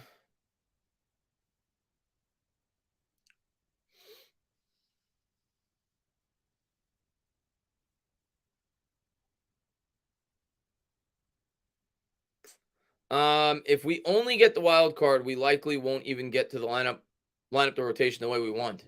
Yeah, it's important to win the division, no doubt about it. I mean, it's very important. We lose this game, it's anybody's game at that point. We're tied up with 5 games to go with Max on the mound tomorrow. Here's the pitch to Swanson. Fastball right down the middle. He challenged him, and Swanson swung through it. 0-1. Swanson struck out his first at bat.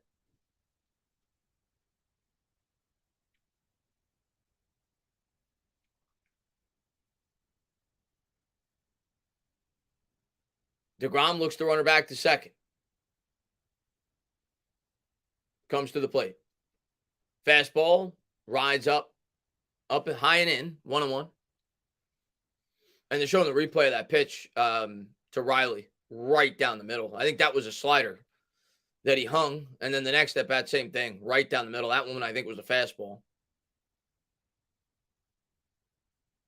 So it'll be a 1-1 to Swanson.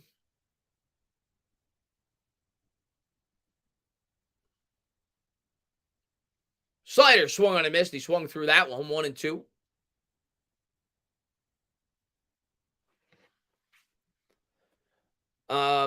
Let's see. We have to see what food they would be. I don't know what you're talking about, Hart.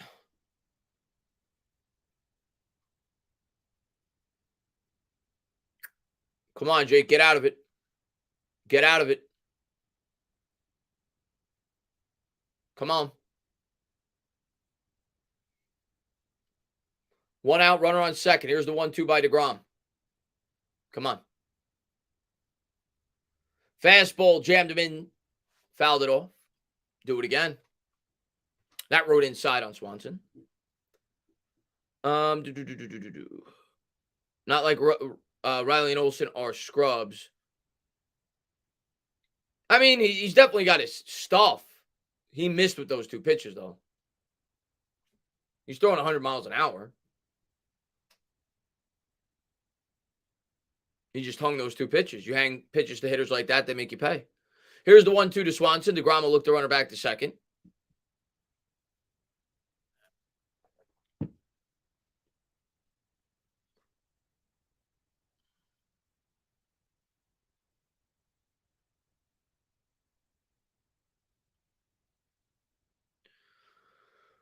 The 1-2 to Swanson. And he was able to check the swing. Degrom almost got him to chase a slider. 2-2. Lowest ERA since 2018. Degrom is first with a 2.03. Max Scherzer is third on that list with a 2.63. Verlander second at 2.35. So a 2-2 from Jake as Swanson evens up the count. Come on. Come on. And a slider on the outside corner, taken for a strike. Nice pitch there. Wow. That was perfectly located. 2 down here in the bottom of the third. Just was able to graze the outside corner. Normally, that Jacob Degrom slider will fall right off the plate, and I'm sure that's what Swanson was anticipating. That one hung around the strike zone. Really nice pitch.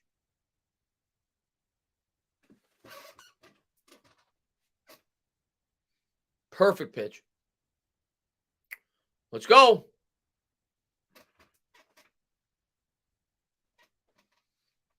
So 2 outs, runner on second.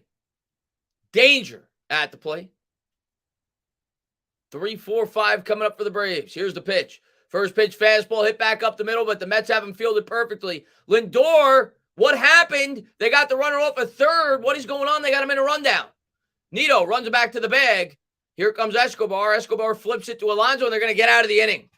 So I don't know what happened there. It looked like Lindor might have bobbled it and didn't think he could get the runner out at first. And it looked like the runner tried to head for home from second base in the anticipation that the Mets would throw to first, and the Mets were able to get out of it. So heads-up play there by Lindor. Really smart play there by Lindor to realize that he may not be able to get the runner out at first and to look over to third. So good job. That would have been a run had he thrown over to first, and the guy would have been safe.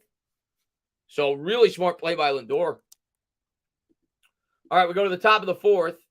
He's a hell of a shortstop, man. Hell of a shortstop. 2-1 Braves.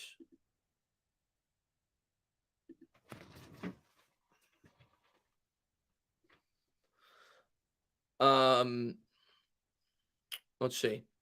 Verlander is better than any. Yeah, well, Verlander is the best pitcher in baseball this year. Nobody's going to deny that. Verlander's been out of this world. Well, it's either him or Alcantara, right? I mean, I think Alcantara tailed off a little bit towards the end, but those two. JJ says Braves have had some really bad base running blunders like that recently in the games I've watched. Yeah, that was bad, but at the same time, if I'm him, I'm anticipating that Lindor is going to throw that over to first also. So that was a heads-up play by Lindor because he must have thought that he wasn't going to get him out at first. How old is Verlander? He's got to be over. He's got to be 40, right? Take a look. Verlander actually has a slight chance at 300 wins.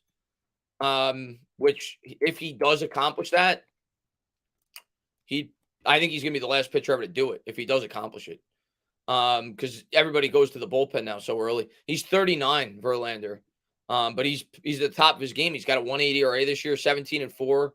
He's got 243 career wins, so he needs 57 more. That's a lot. He'd have to pitch until at least probably 43. But we've seen pitchers do that, so he's got a shot. He's got a shot at 300 wins. That'd be impressive if he does it, because nobody, I don't think, is going to touch 300 wins ever again. Just doesn't seem like, pitchers don't get a lot of wins like they used to. All right, so here we go. Connor's going to lead off for the Mets. It'll be a lefty-righty matchup. Here's the first pitch. And the changeup misses downstairs. It was close. 1-0. I got a Santana on, Reggie.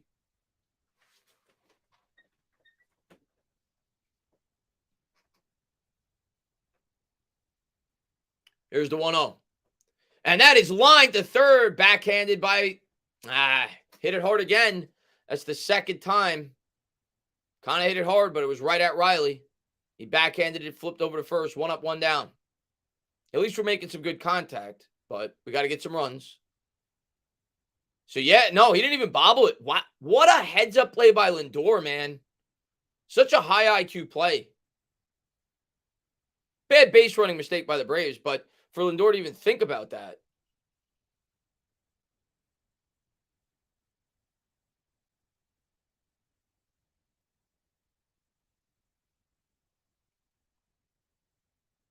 So 1 out, nobody on here in the top of the fourth.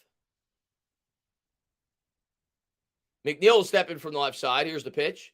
And the slider misses outside. 1-0. McNeil now batting .322 after he had a single his first time up.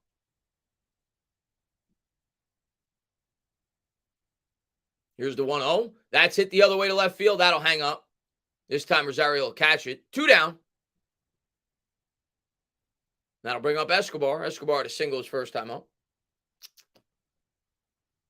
So Fried's starting to get in a groove. Now he's got the pitch. I mean, the last 2 innings, it's been quick work. He's only had 52 pitches now.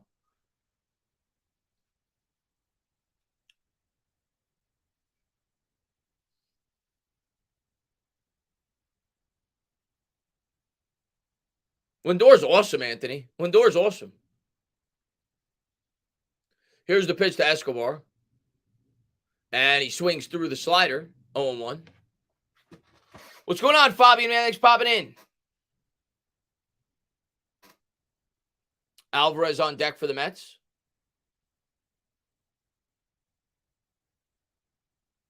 And a curveball. Escobar chased that way out of the zone. 0-2. That one broke in front of the plate. So now he's in an 0-2 hole.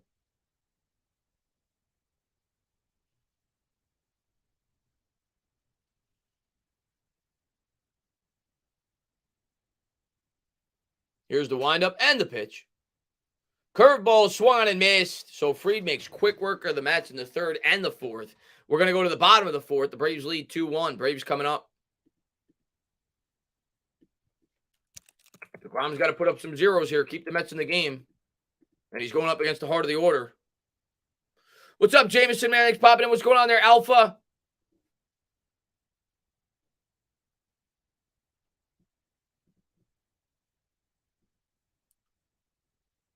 Yeah, he was nowhere near on those curveballs, JJ. Little known fact about McNeil is that he prefers Wendy's. Let me take a quick look. Well, the out-of-town scoreboard doesn't mean anything because we're playing the only team that matters right now, so it really doesn't matter.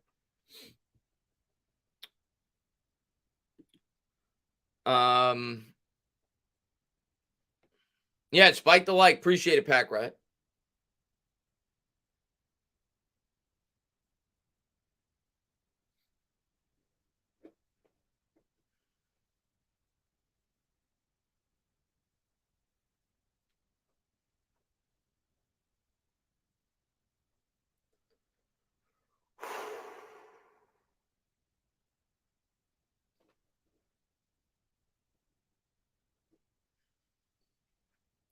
Amazing guy says, let's go, Mets. Need a zeros here. Come on, Jake. 4, 5, 6 coming up.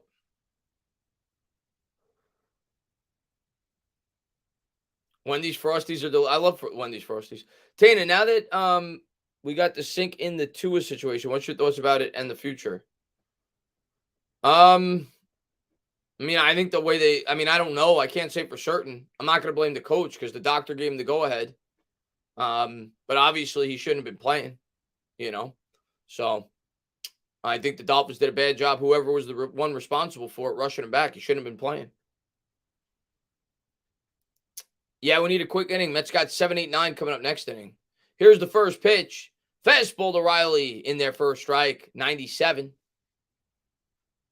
Riley, of course, hit the bomb his first time up. He's got 38 homers on the year. Here's the 0-1. And another fastball, 0-2, fouled it off.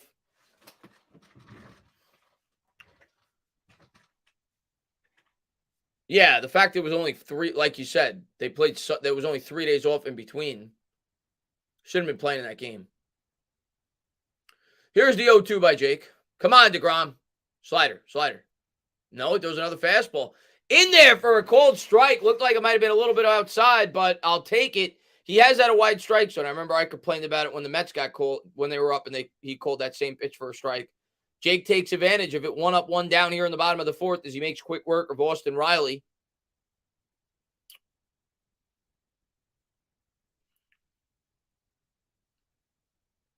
Ray, man, good to see you, man. Hope you're doing well, buddy. That'll bring up Olsen. He hit a homer as well his first time up as the Braves went back-to-back. Here's the first pitch by Degrom. And that's in there for a strike. By the way, Ray, I got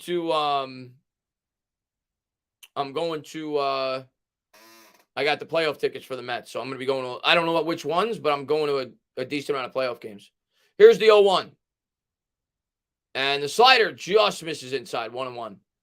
I got every other game I got tickets to, so I might not go to every other game, but I plan on going to at least a few playoff games. Come on, Degrom.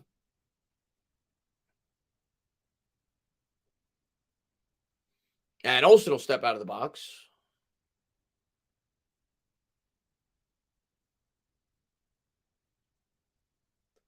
Fastball swung and fouled off.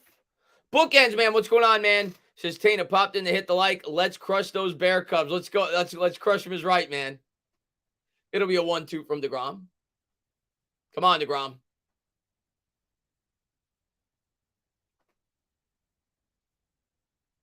What's up, Ron? And sliders in the dirt. 2-2. A lot. Playoff tickets go for a lot. But like I said, I'm selling every other one so basically I'm going to get to go for free. If you don't do it that way, you end up spending triple what the face value is. Here's the 2-2. And there's a slider swung and fouled off. So I'll probably sell the first game, go to the second.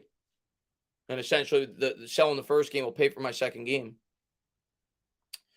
Mets got the infield shift on against the lefty.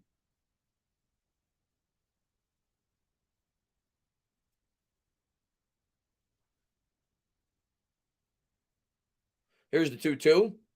Swung on and missed. Backdoor slider there by Degrom. So he makes quick work of the 2 guys who hit homers off him the first time around. 2 outs.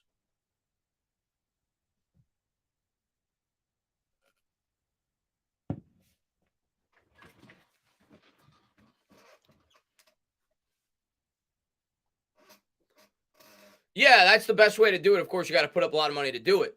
But, whatever game isn't played, you get reimbursed for. And rather than spending $400, I'll spend $100 or whatever the face value is for the first round.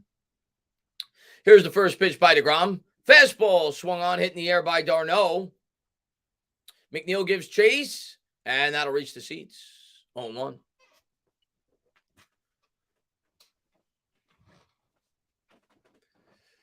Yeah, well, there are a lot more than that. I'll go with StubHub right now. I mean, it's secondary market, but they already have some of the Mets playoff tickets up for sale. We'll show the NLDS, the first round if we win the division. We'll show that at the end of the inning. Here's the pitch. Swung on a miss. Good pitch there to Darno. It's another slider. 0-2.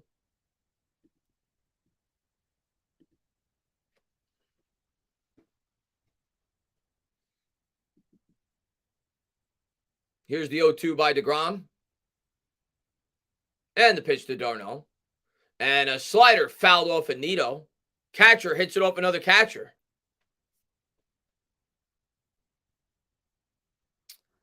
But yeah, let me like I said, I'll pull it up at the end of the inning. There's Steve Gelbs, sideline reporter for the Mets.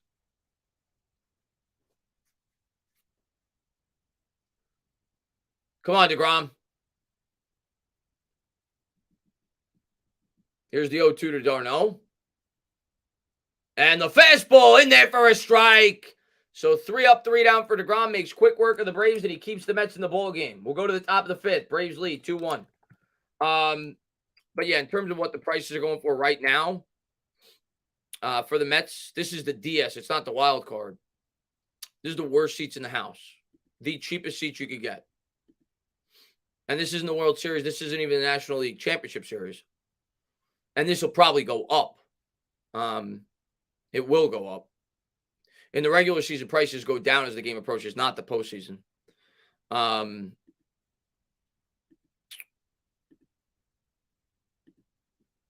This is the cheapest.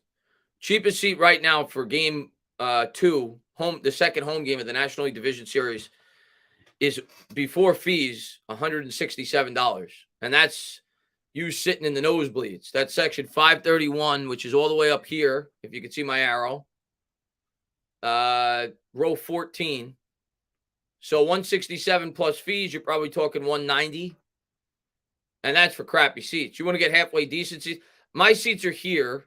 I'm sitting here, I think. 102. Cheapest seat in 102 right now, before fees, for the DS is $254. So that's probably closer to $300 after fees. So it's gonna be expensive if you want to go to the baseball game. So that's why I bought the package, and like I said, I'll sell every other one and go to the other one. Yeah, great pitch paint, JJ.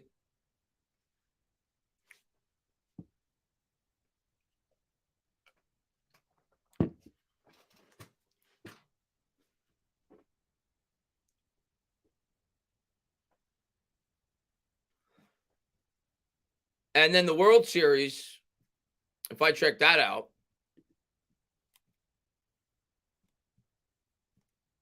World Series Game 1, right now. Holy crap. If the Mets ever make the World Series, holy crap. As Alvarez is going to lead it off here for the Mets, the cheapest seat right now for the World Series, Game 1 on StubHub for the Mets, $990 before fees. And Alvarez's parents at the game.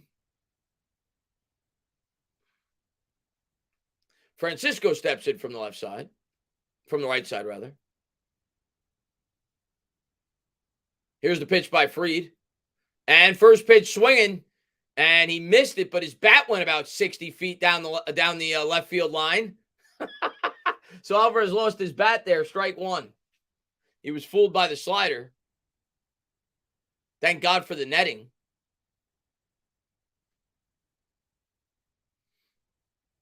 Yeah, that doesn't include the beer. That doesn't include the parking.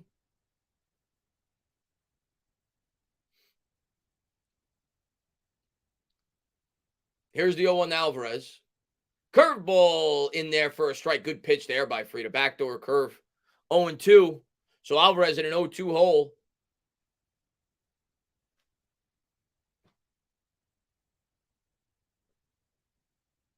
Here's the pitch. That one misses outside. 1-2.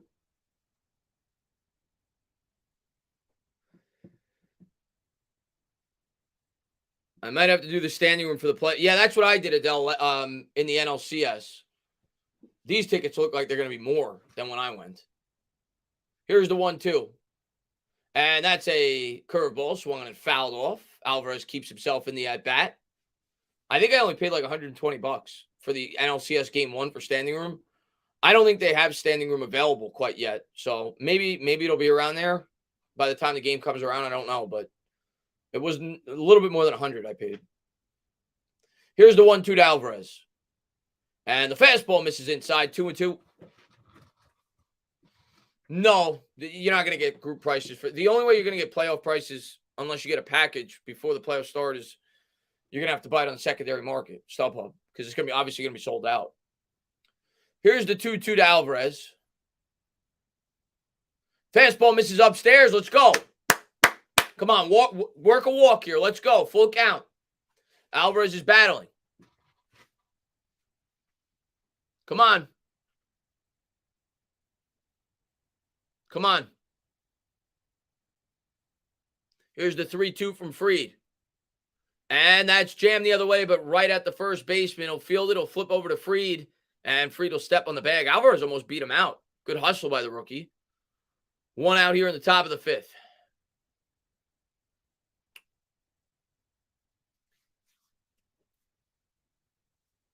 I'm surprised he was that fast. He's a big boy.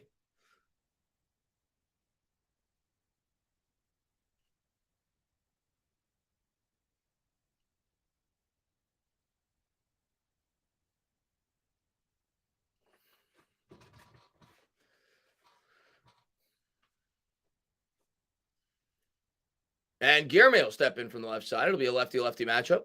Here's the pitch. And the fastball in there for a strike, 0-1.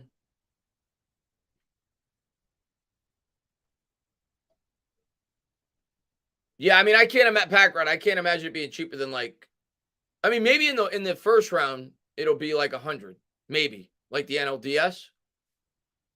Here's the 0-1, and there's a changeup. Take it for a strike. Maybe you'll be able to get it for 100 in the first round. NLCS, I think it'll be. It looks like it's going to be more than that. It'll be an 0-2 to Guillermo. Guillermo drove in the only Mets run. Here's the pitch. And that's lined on the ground. Foul down the first base line. We'll do it again. Degrom has always been a bulldog, even when he doesn't have his A+ stuff. Degrom's stuff tonight is fine. He had 2 straight at-bats where he just missed. The slider, he hung right down the middle, and then the very next at-bat, maybe he was still bothered by the home run he gave up. Threw a fastball right down the middle. Here's the 0-2. And Guillermo fouls off the curveball. We'll do it again. But for the most part, he's located well tonight. He just made 2 really bad mistakes. Braves made him pay. He's put a couple of fastballs down the middle here and there, and they've missed him. But overall, he's pitched well. Just 2 mistakes.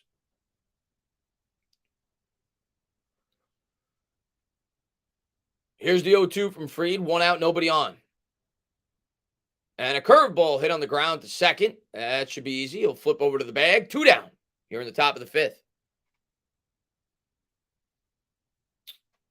I missed what you said. Nito up for the Mets. So at worst, the Mets at least will have the top of the order to start the 6th. Nito's 0 for 1 with a flyout. He's batting .241. 2 homers, 27 RBIs.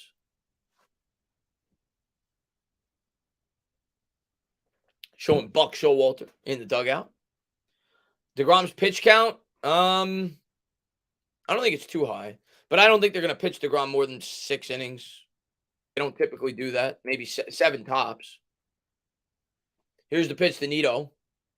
And the changeup swung and missed. Since he's been coming off the injury, I don't think he's thrown more than 7 innings. I could be wrong on that, but I don't think he has. Let me look. I don't think he has, though. Yeah, 7. He hit 7 innings twice. He hasn't exceeded that. Here's the 0-1. Changeup misses outside. So I very much doubt he's going to go more than, he's probably 6 tops. Probably get 2 more innings out of DeGrom.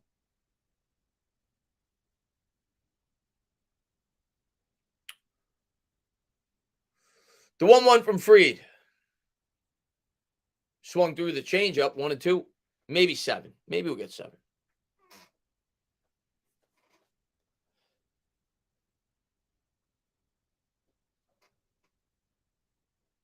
Having no doubles defense against Nito. They're playing him really deep. Makes sense. 2 outs, nobody on. And another slow roller to third base. Free's done a good job of doing that all night as the Mets ground out again. How many ground outs do we have? I feel like a lot. We go to the bottom of the 5th. I'm going to take a quick look because I'm curious. It's the Braves 2, the Mets 1. Let me take a quick look.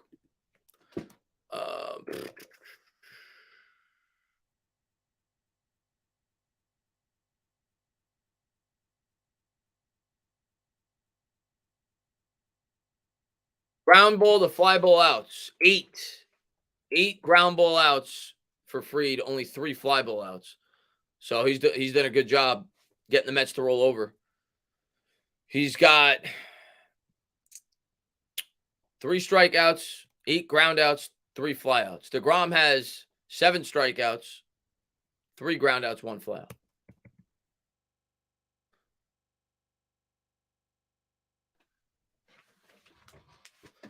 The weekend is here. So happy. Yeah, man. Hopefully it's a happy weekend for Mets fans. Hopefully we find a way to win this game. We got 2 more big games on deck.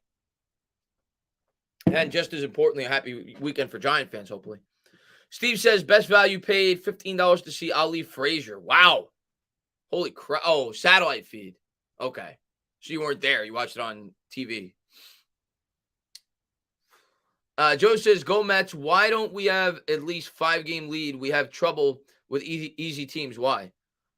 I mean, I'm not really going to blame the Mets. You know, I know everybody likes, I'm not saying you, Joe, but a lot of people like to pick on the Mets and they say they always fall apart. The Mets haven't fallen apart. The Braves just have been otherworldly. The Mets are going to win over 100 games for only the 5th time in their team's existence. If they reach 101, hopefully they do, it'll be the 2nd most wins they've ever had in a single season. The Braves just keep winning. Braves have been the best team in baseball since June 1st.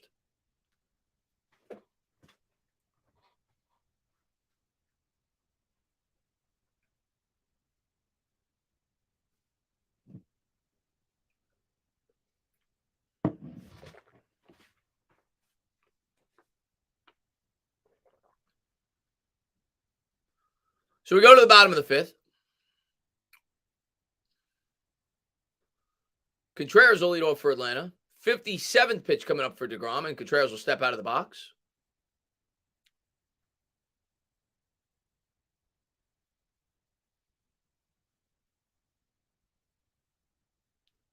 And the slider swung on a miss. Got him to chase out of the zone 0-1. Braves. I hate the Braves more. 86 Mets had 108 wins, Adele. Most wins in franchise history. Here's the 0-1. Slider swung on a miss. The Mets have won 100. They won 100 exactly in 69. They won 108 in 86. I think they won 188. Here's the 0-2. Slider. Check the swing. And that might be it, actually. It might be 3 times they've won 100, unless I'm forgetting about a year. I think 86, 88, and 69. 99, I think they won like 96 or 97. I want to say 94 or so in 2000. They won about 96 or 97 in 06. Here's the 1-2. Slider misses outside.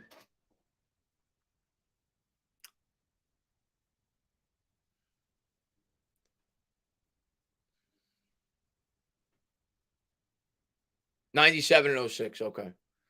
Here's the 2-2. Slider. Good job there by Contreras to lay off. 3-2. So I think this is only the 4th time if the Mets do it that they'll have 100 wins in a season. And 2 of those times they won the World Series. Out of the 3, 69 and 86. Here's the 3-2. Fastball swung and fouled off. And 88, they probably should have won. Many say they were the best team that year, but they lost to the Dodgers in the National League Championship Series. It'll be a 3-2 from Degrom.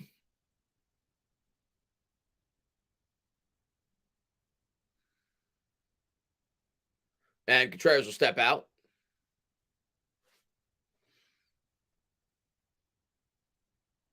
Yep, Mets had Nolan Ryan.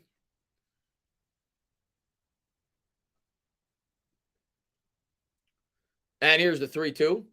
Fastball swung on and missed. DeGrom's starting to get into the groove. One out here in the bottom of the fifth. Yeah, Hershiser was a beast that year. I think that's the year, if I'm not mistaken. I could be wrong, but I think that's the year where Hershiser had I think he still holds the record for most consecutive scoreless innings. I forgot what the number is, but it's something ridiculous. It's in like the 50s or something. He went like over 50 straight innings where he didn't give up a run. Rosario's going to step in from the left side. Here's the pitch by Degrom. And the fastball, he's able to check his swing. That was out of the zone 1-0. Matter of fact, I'm going to look it up.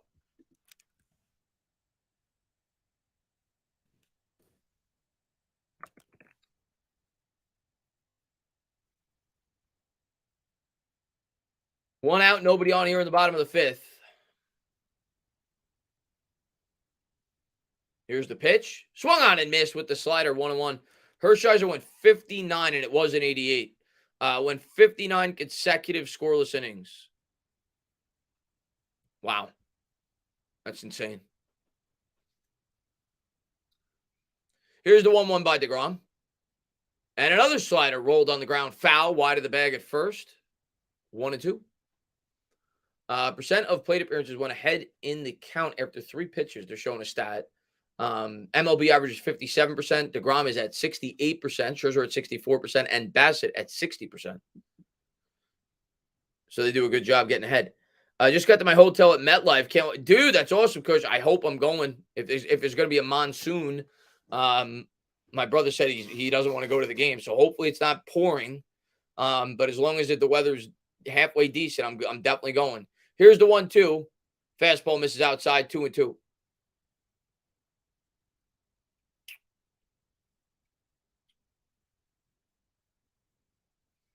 It'll be a 2-2 by Degrom.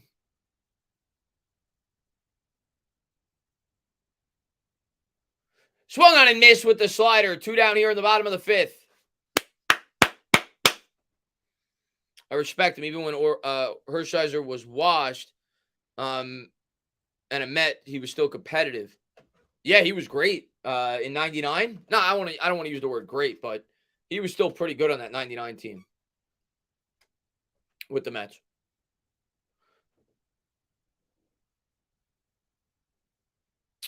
Arcia will step in for the Braves. 2 out, nobody on here in the bottom of the fifth. Here's the pitch by Jake. Fastball in there for a strike on the inside corner, 0-1. Giants tickets are not much at all. I looked earlier, probably because of the weather. Here's the 0-1. Slider swung on and missed. Right now, the cheapest is $59 for the Giant Bears game. It was much higher. And I was going to buy him like 4 days ago because this is the game I was planning to go. But then Greg's like, I'll wait because of the weather. Here's the 0-2. Slider out of the zone, 1-2. But that's probably why it's dropped because people are concerned with the weather. So 2 out, nobody on here in the bottom of the fifth.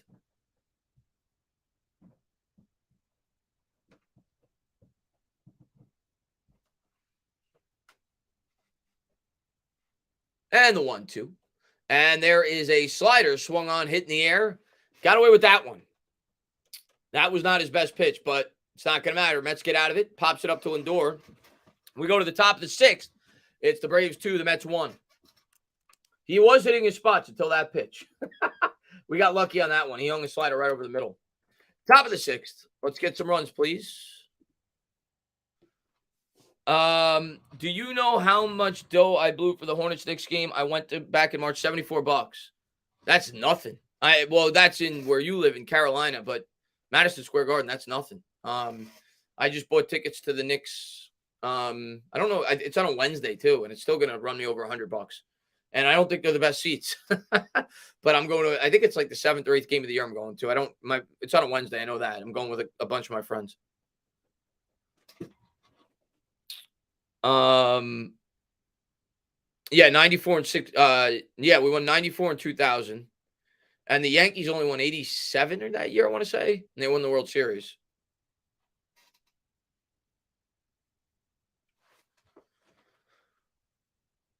It's only a category 1. Yeah, I mean, hopefully, as long as the weather's not going to be brutal, I'm going. Hopefully it's not. I'm looking forward to it. Postseason preview, Richie C.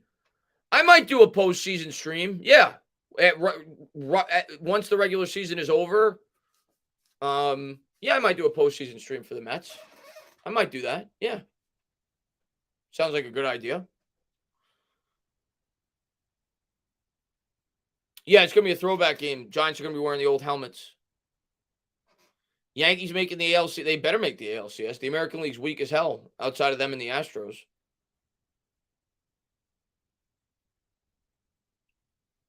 Yeah, bring my poncho. We'll see. Hopefully it doesn't rain. Hopefully it all dies out by Saturday. I know it's going to pour tomorrow. Do a postseason prediction video. Yeah, I got to see where we're playing first, where we're going to be in terms of are we going to win the division or not.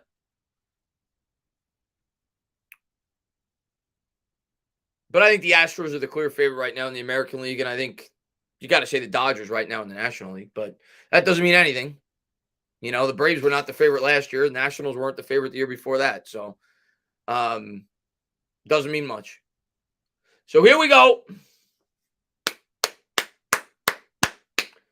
Top of the 6th.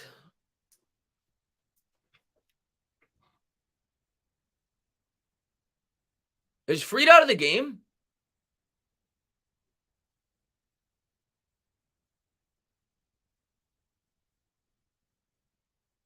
They took Fried out of the game? They're going to go to Colin McHugh. Why would they take Fried out of the game? Did he get hurt? McHugh on the year has a 2.69 ERA, 67 innings, 49 hits, 14 walks, so he's been good. 73 strikeouts.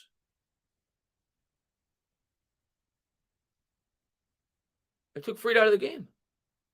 Interesting. I'm happy about that because Fried was definitely hitting his stride. Mets are going to have the top of the order here in the top of the 6th.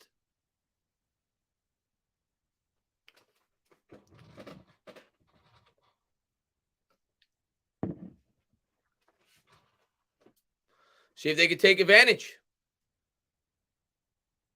Yeah, MetLife should definitely have a retractable roof.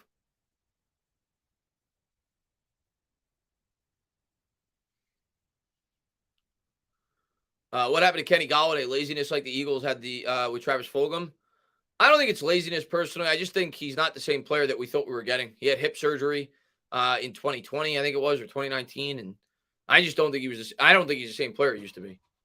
I don't necessarily think it's laziness. Here's the first pitch to Nimmo, and that's in there for a strike. 0-1.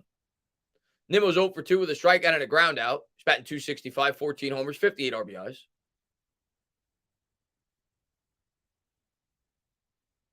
Here's the 0-1.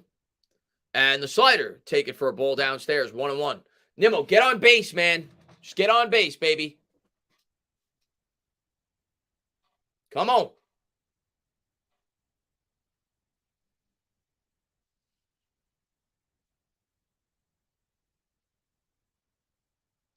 Here's the 1-1. And that misses upstairs, 2-1. Nimmo trying to work the count.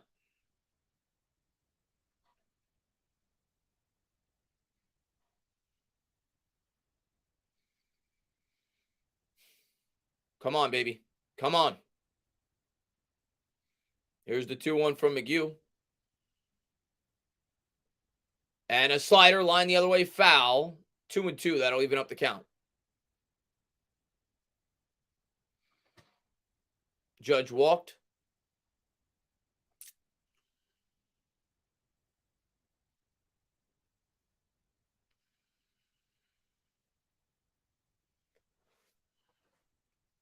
Two to Nimmo here. Mets down 1 in the 6th. And a slider hit back up the middle. A diving stop. He's going to throw to first. And Nimmo's in there. An infield single for Nimmo. And the Mets got some business cooking here in the top of the sixth. All right. Come on. So the tying run on first. Nobody out. 2, 3, 4 coming up. Good hustle there by Nimmo.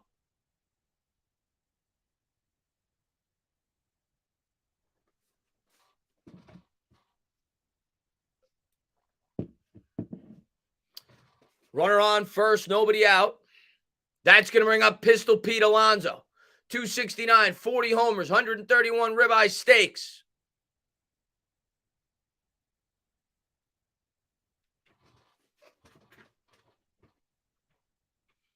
McHugh from the stretch. Here's the pitch. And a slider pit back. Oh, my God. Double play. Alonso roped it, but the Braves had him played perfectly. 2 down. Pete's having a tough night.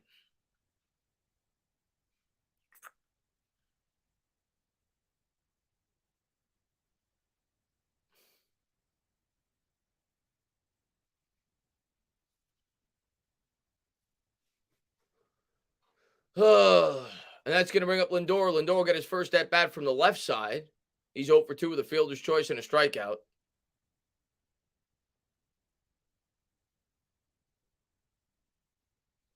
Here's the pitch to Lindor. And that misses outside. 1-0.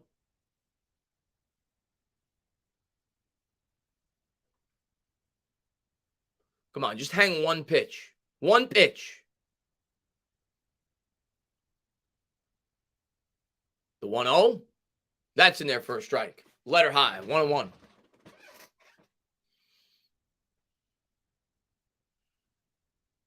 Just hang one.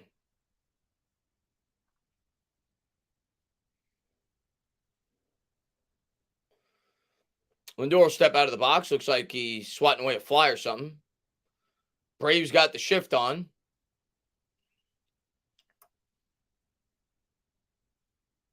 And the 1-1 to Francisco. That misses outside. 2-1. Kana on deck.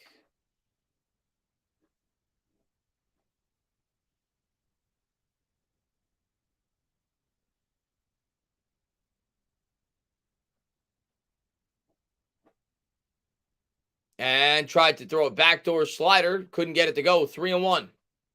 So he's pitching Lindor carefully here. If Lindor gets on now, we'll see if he does before I say what I want to say.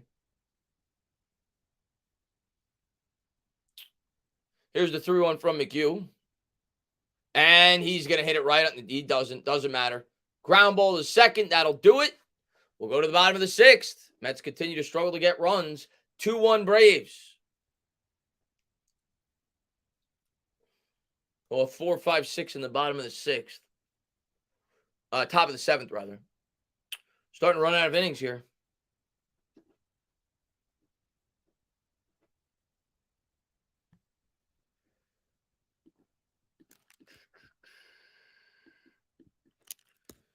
Jake's got to hold him scoreless another inning. I believe Pete will have to watch his weight as he gets in. Probably, yeah. Stevie's a little overweight. What happened to Keith Hernandez? What about him? He's still broadcast for the Mets. I mean, I don't know. I guess he's not doing the game tonight. I don't have the volume on.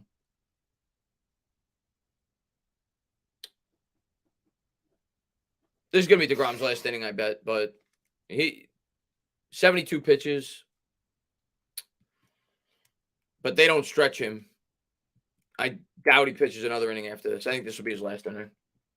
Maybe he starts the seventh. We'll see. But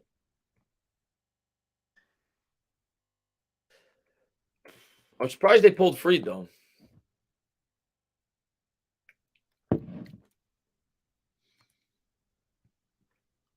So we're going to have Kana, McNeil, Escobar. Next inning.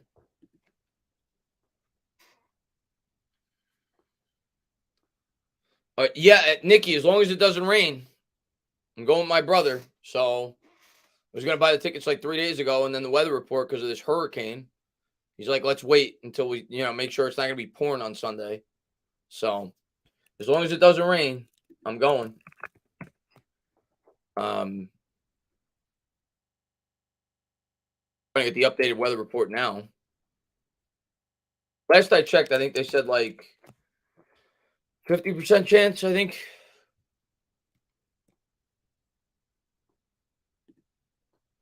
So Acuna's going to step in for the Braves. Here's the pitch by Degrom, and the fastball misses outside, 1-0. Yeah, right now it's calling for rain. 65% chance, but that could change. Tomorrow it's going to rain all day. I know that. And Acuna will step out of the box.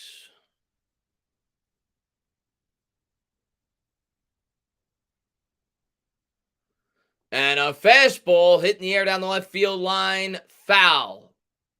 1-1.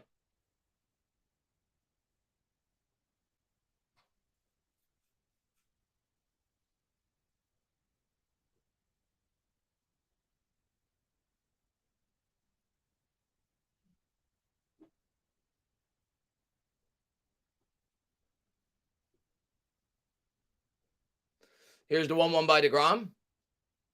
Slider swung on and missed. Good pitch. 1-2. I think Acuna thought he struck out.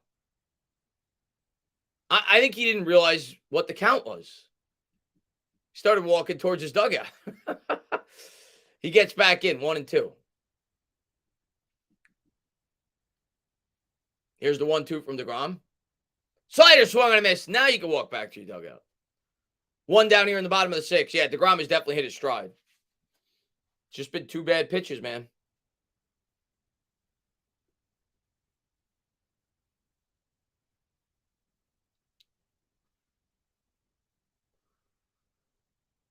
So Degrom now has 58 games with 10 or more strikeouts. That's second in Mets history. Tom Seaver's first with 60.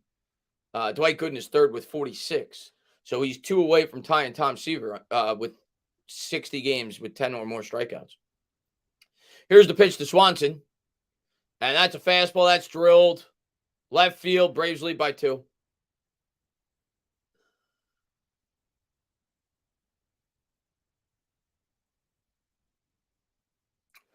Oh, fastball right down the middle. Braves lead 3-1. 98 miles an hour on that one. You make a couple of mistakes. That's all it takes against this team. 3 solo shots.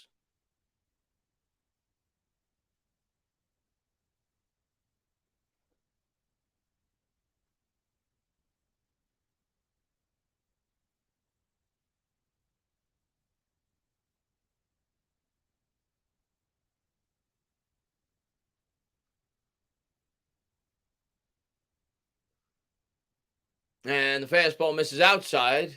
1-0. Harris at the plate. He's 1 for 2.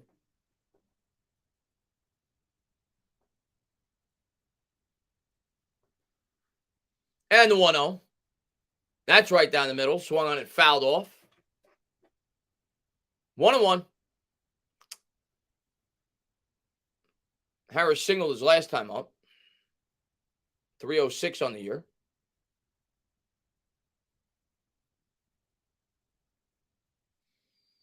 And the 1-1. Fastball right down the middle. Drilled in the air to left.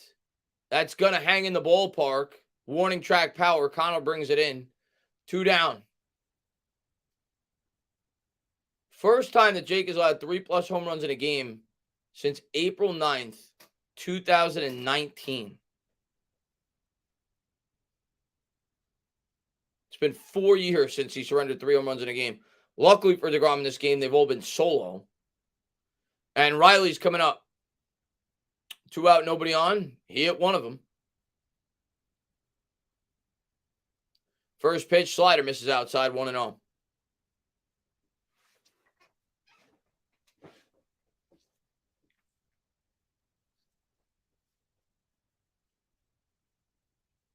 This is Jake's last inning. Here's the 1-0. Slider, Riley able to check his swing. 2-0.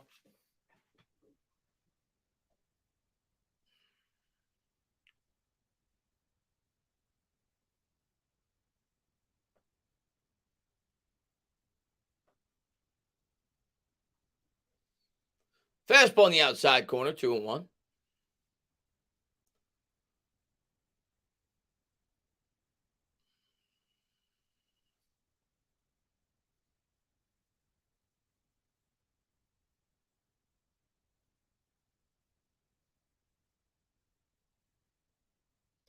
And the fastball misses upstairs, 3-1.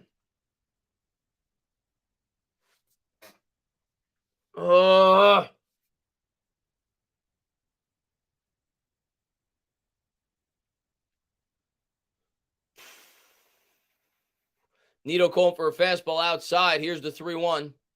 Fastball in the outside corner, 3-2.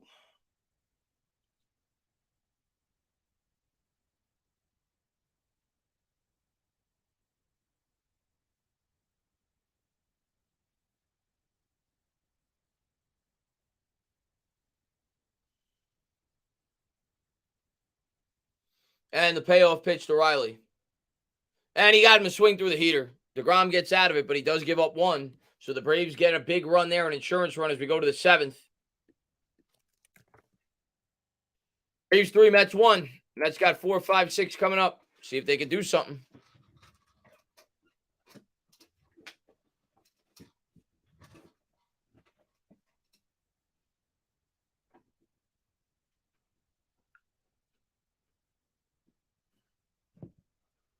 Wow, 6th inning stats. That's crazy, Steve. Well, I was at the game where I think it was his first start back, and he was perfect, I think, through 5. And he gave up a home run in the 6th. Actually, it was perfect through 5 2/3. Because I remember sitting there for his first start. I'm like, or maybe it was his second start. I can't remember. I think it was his first start at home. Second start overall since coming back. And I was like, they can't leave him in because he's on a pitch count. But he had a perfect game through 17 outs, and then he gave up a home run. Yeah,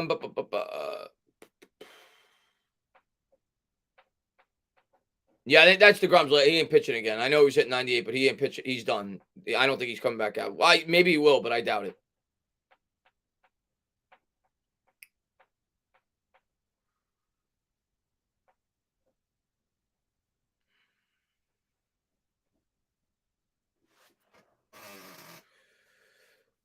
So if the Mets can't score, they'll be tied with the Braves with 5 games to go.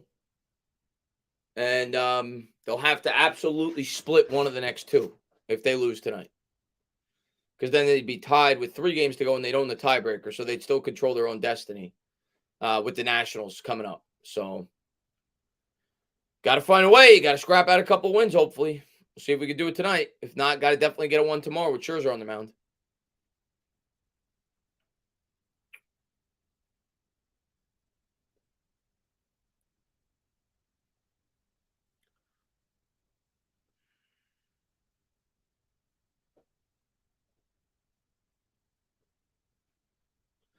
And do we Braves fans think we have this game won? Hell no. No, the Mets have been scrappy all year.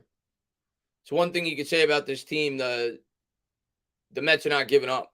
This is not your typical Mets team. They've been scrappy all year. Iglesias coming in for the Braves, 2.64 ERA, 58 innings, 44 hits, 13 walks, 72 strikeouts. He's been good this year out of the bullpen. Here's the first pitch to Kana, and that's in there for a strike. But you obviously stand a very good chance to get this win. If you do, the Mets have to answer tomorrow. Kana's 0 for 2 with a fielder's choice and a ground out.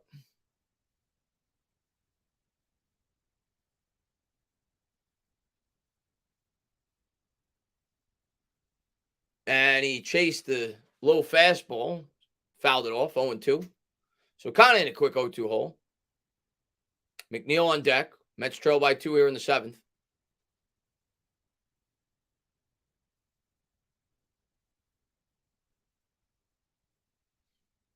Come on, get on base. See if Kana shortens the swing in an 0-2 hole. The pitch from Iglesias, and that's taken low for a ball, 1-2.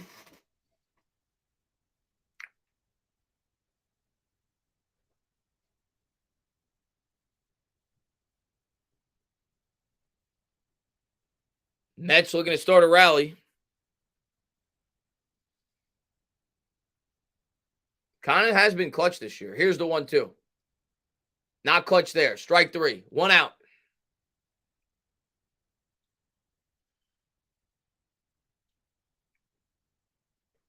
And Irish Roverman, thank you very much. Chris, although a Yankee fan, just wanted to support you with some brotherly love from Texas. Listened to you while watching the Yankees game. Go Mets. Go Yankees. Appreciate that, Roverman. Thank you very much. And good luck to Judge tonight. Hopefully gets you guys number 62. McNeil going to step in. He's 1 for 2 with a single and a run. 321, 7 homers, 59 RBIs.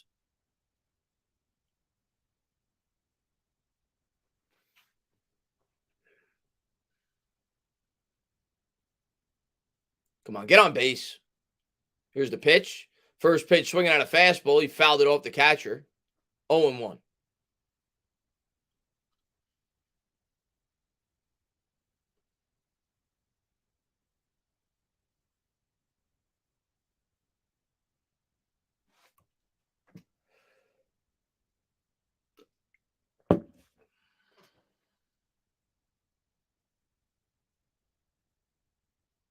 Come on, McNeil.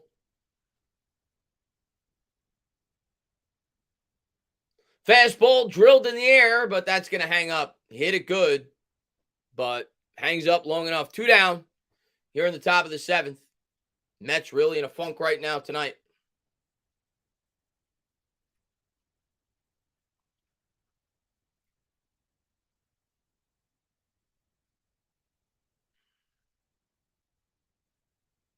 So 2 out, nobody on. Mets trail by 2.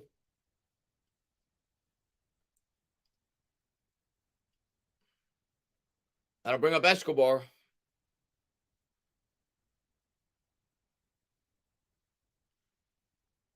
Come on. Fastball misses outside, 1-0. Escobar, as they said earlier in the game, they're showing the same stat. Hot in the month of September, 333, 8 homers. The 1-0. That misses outside, 2-0. Trying to get on base. Alvarez would represent the tying run on deck.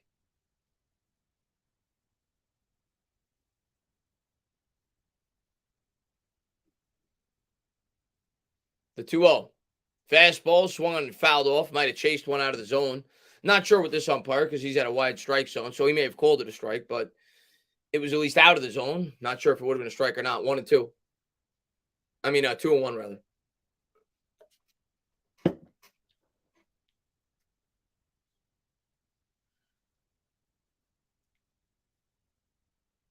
Here's the 2-1. And that is hitting the air down the right field line. And that's going to get over his head for a double. That's a ground rule double. So the Mets do have a 2-out base runner now with Alvarez coming up.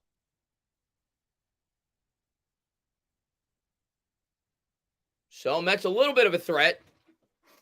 Escobar continues to be hot. He's got 2 hits tonight. He's their hottest hitter right now.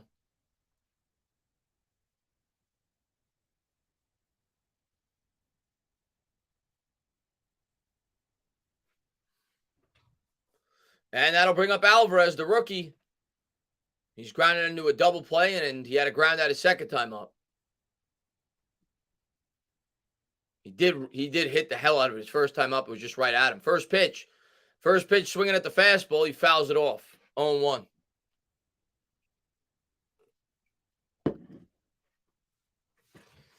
Alvarez definitely has pop. Mets could use a pop right now. 2 outs, runner on second. Mets trail by 2 in the 7th. Here's the pitch. Fastball on the outside corner, 0-2. Alvarez, much like his last at bat, in a quick 0-2 hole.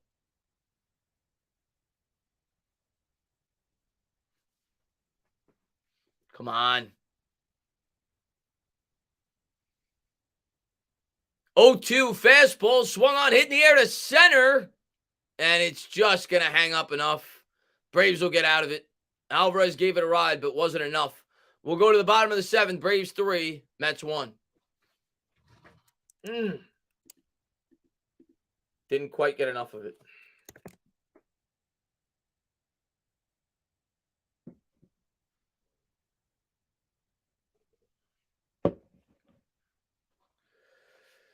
Oh, looking more and more like we're going to have to win tomorrow, boys.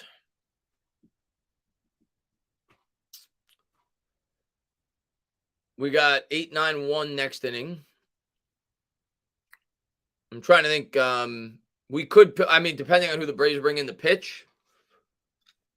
If it's a righty and we get a runner on, they probably, good chance you see Vogelbach come in.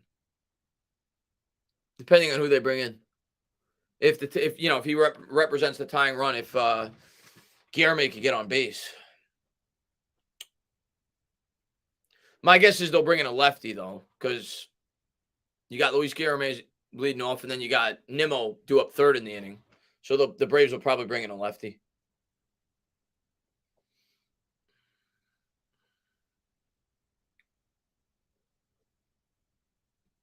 Especially with the threat of Vogelbach off the bench.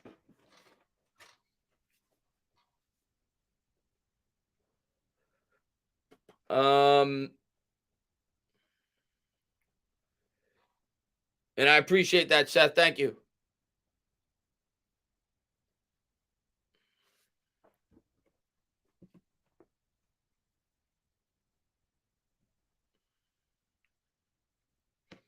Take a quick. I don't even know the Braves bullpen well enough, but whoever their best lefty is, that's who I expect to pitch the 8th.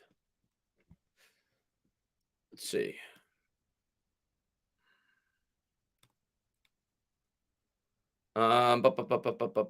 Pitching.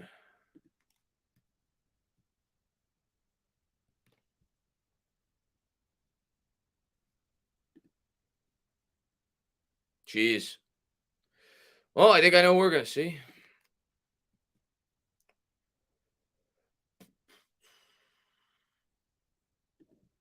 AJ Minter. Oh, hell. He's good. All right, we go to the 7th. Why can't we hit? Yeah, we're not hitting.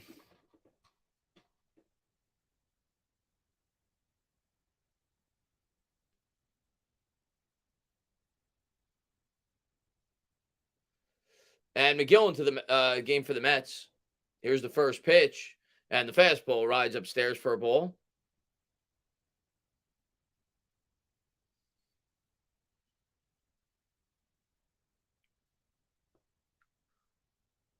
The 1-0 from Tyler McGill. Fastball right down the middle, and that is rocked. That's a leadoff single. So 1 on, nobody out. Olsen with another hit. He had a home run his first time up. Now he's got a nice single. Not a good start for McGill.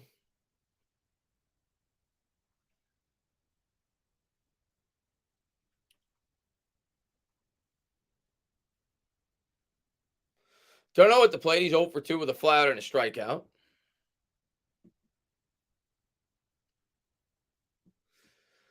Yeah, amazing guy. I'd like to win 2 out of the next 2 because then that would take all the pressure off. But yes, if we win 1 out of the next 2, we still control our own destiny. Here's the pitch to d'Arnaud, and the slider misses outside.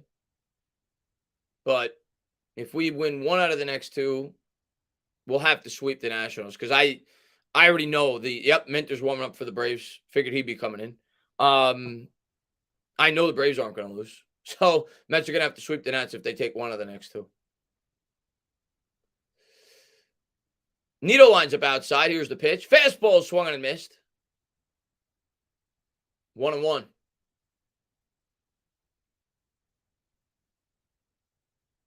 I don't even know if I'm going to call tomorrow's game, Mets. We didn't get a lot of people tonight, so I'll probably just relax and watch it. I don't know if I'm going to call tomorrow's game. It'll be a 1-1 to d'Arnaud. Runner on first, nobody out. And there's a fastball hitting the air to right center field. And that's going to go off the wall. Nimmo fields it cleanly off the wall, but this is trouble. It's going to be second and third for the Braves as d'Arnaud makes him pay, and Tyler McGill looks awful. And this could get ugly real fast.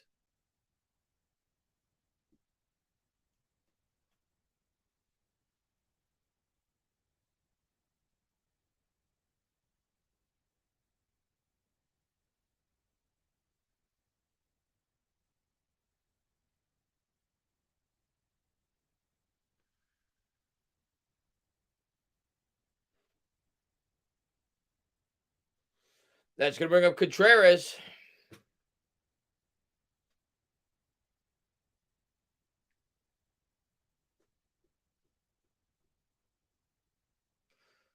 Fastball swung and a miss because Contreras comes up to the same music that Diaz comes out to. But Diaz had it first. Diaz has had that since before he was a Met. He had it with the Mariners.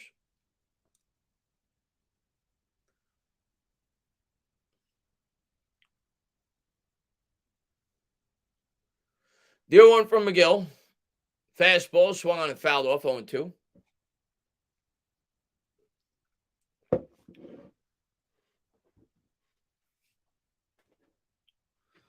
Yeah, my only line of thinking why he brought in McGill is because he wants to see how he would hit if he could use him in the playoffs out of the bullpen. But yeah, I didn't get that move.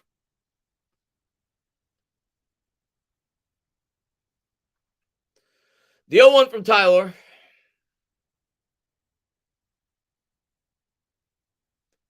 And a fastball swung and fouled off.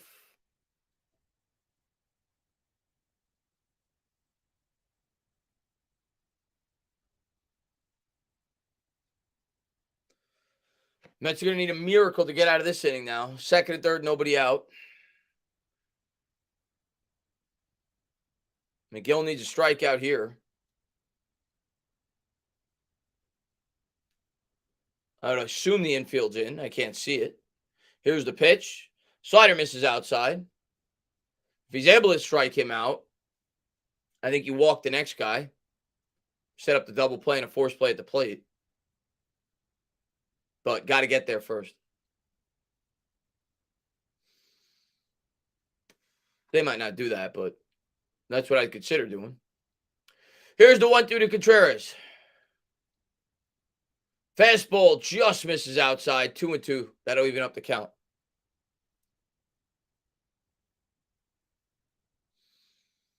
And warming up for the Mets is Trevor May.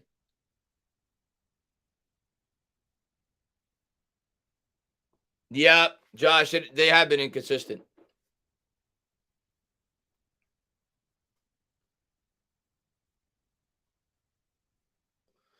The 2-2 to Contreras. Come on. Fastball swung on, hitting the air down the first base line. That's going to hang up. Pete's underneath it. So they will not score a run. So one down. It'll be interesting to see what Buck decides to do here.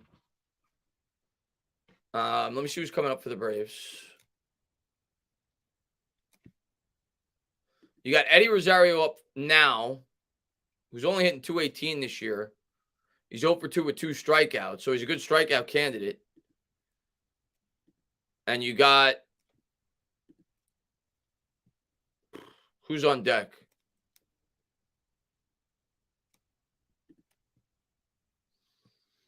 Arcia's on deck. Looks like Buck's going to go after him.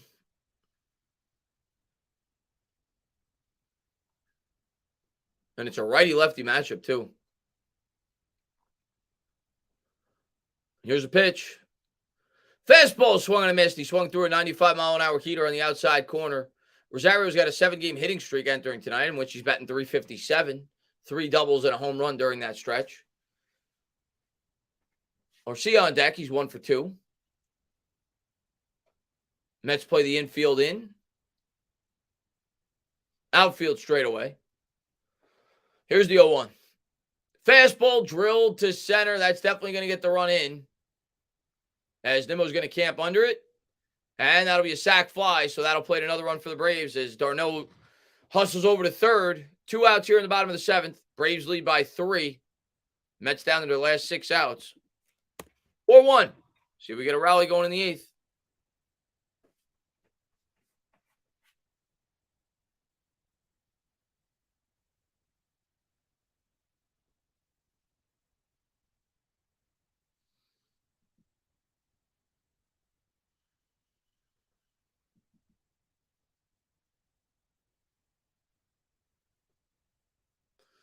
And RC is going to step in for the Braves. 2 outs, runner on third. Braves lead by 3.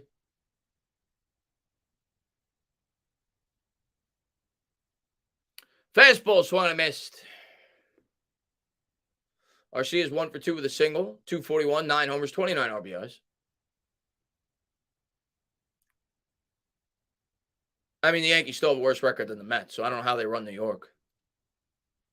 Mets just playing a tougher division. Here's the 0-1.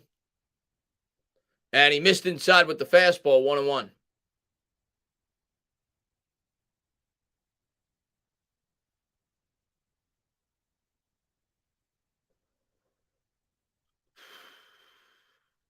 Come on. Come on. The 1-1 from McGill. Slider misses outside, 2-1.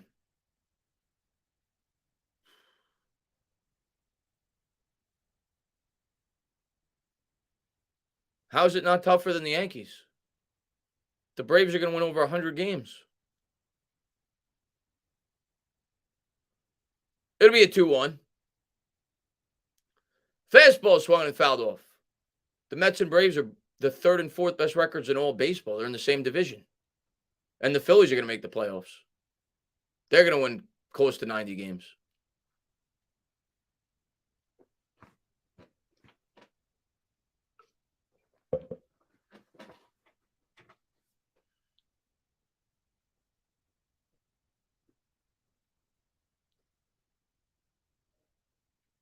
Here's the 2-2. And the fastball, he's able to check his swing, 3-2.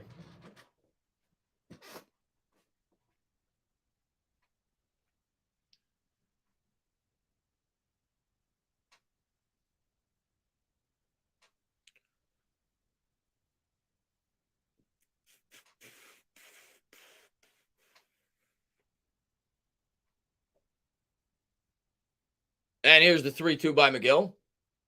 Swung on and drilled in the air, and the Braves are going to take a 6-1 lead. No, that's off the wall. 5-1 lead. That's a double.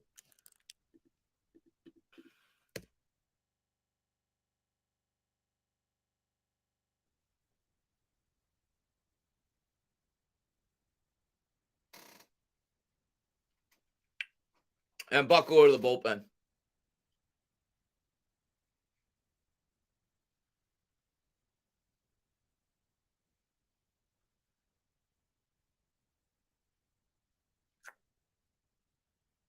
Mets got to win 1 out of the next 2. That was at a minimum going into the series. Got to take 1 out of 3. Didn't win tonight. Got to win 1 out of the next 2. Then you still control your own destiny. But didn't happen tonight. I don't see them coming back from this. 5-1 Braves in the bottom of the 7th.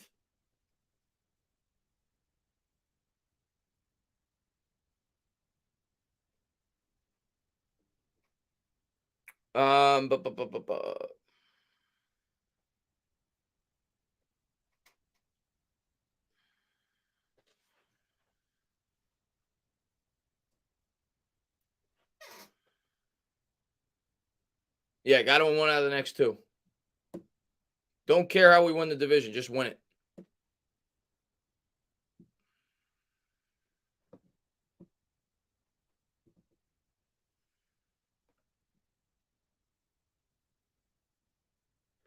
I agree, Anthony. I don't think we're going to win this game anyway, but I agree. I didn't get why they brought in McGill. Mets could definitely win the next 2. It's really up to the offense. I mean, yeah, I want to win the next 2, but they got to win at least 1 of them. If you come out of the series tied with the Braves, you still have the lead in the division because of the tiebreaker. And then you got to sweep the Nationals because I have no faith that the Braves are going to lose at all. team doesn't lose. They're the best team in baseball since June 1st.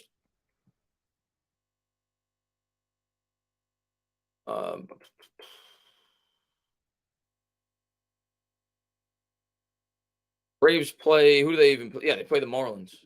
So we got to win one of the next two, and then we got to sweep the Nationals. That's what it's going to come down to.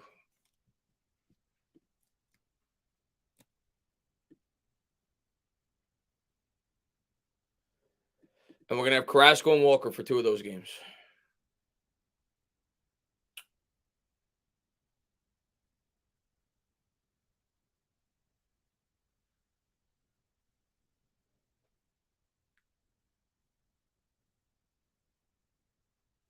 I just find it funny, like Yankee fans, they say that Met fans come after the Yankees. I never say a bad word about the Yankees on Twitter. Don't go into people's streams trolling. Yankee fans act like they're the big brother, and they come and they act like the small brother when they get an opportunity. Don't act like you don't care what the Mets do, like Yankee fans seem to think. Here's the 0-1. Fastball misses upstairs, 1-1.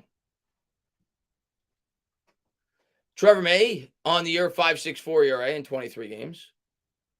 That's exactly, JJ. That's exactly 100% true. That's 100% true. Here's the 1-1. Fastball in there for a strike, 1-2.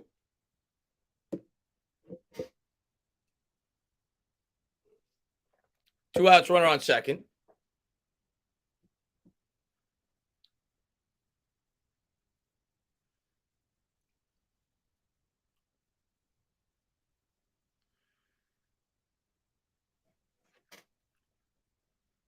Come on.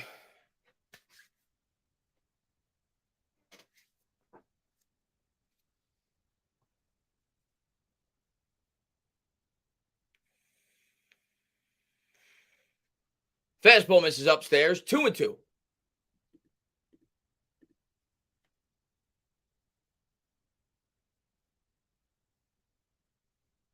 Degrom just didn't have it tonight, man. Well, he did, but he missed with 3 pitches. And against this team, you can't miss because they make you pay. Here's the 2-2. Fastball misses upstairs, 3-2.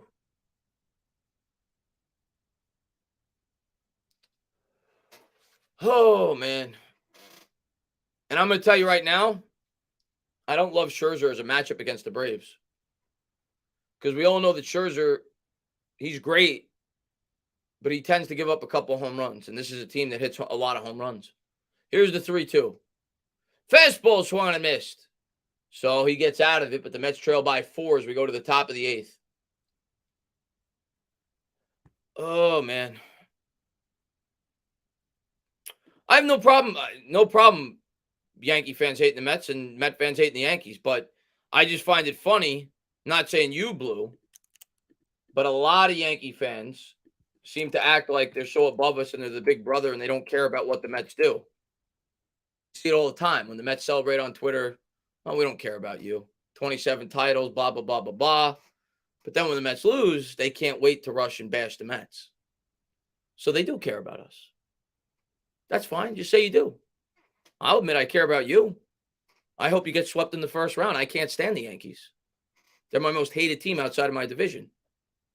But I'm fine with that, Blue, as long as you admit it. I hate the Yankees. Let's see what we got. We just have to win the next 2 games. Yeah, I mean, I'd like to win the next 2.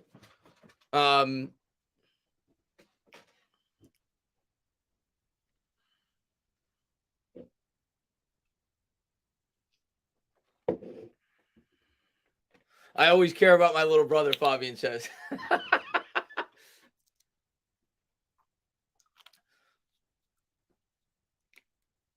I don't care about him, but I hate him. But I don't concern myself with them. In the playoffs, I'll be rooting against you guys, but during the regular season, I don't even watch Yankee games.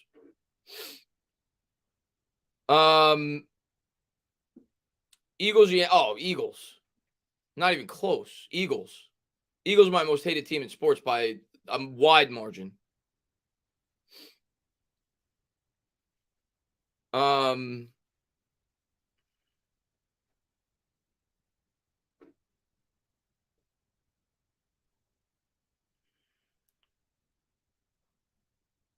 as a Braves fan, you're supposed to hate the Mets more. I hate the Braves the most too. As we should. We should hate each other. That would be like a Yankee fan hating the Mets more than the Red Sox. It wouldn't make sense. I'm not a big hockey guy.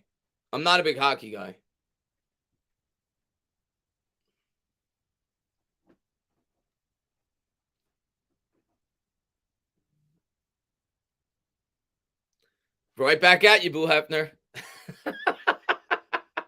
Right back at you, man. Let's put it this way. I shouldn't even say that. I'll give my opinion in a second. Here's the pitch. First pitch, fastball misses downstairs. Boo Hefner says he's a Yankee fan. He says, I hope the Mets lose the division and get swept in the wild card round. I'll say this. I don't care what happens with the Yankees, but if they get swept in the wild card round, I won't lose sleep over it.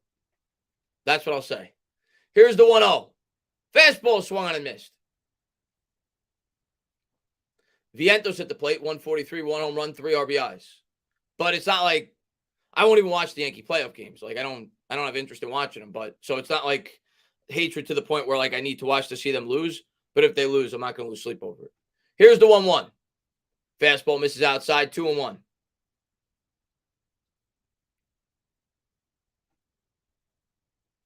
Yeah, ALDS, whatever you want to call it. The first round they play in. I hope they get knocked out.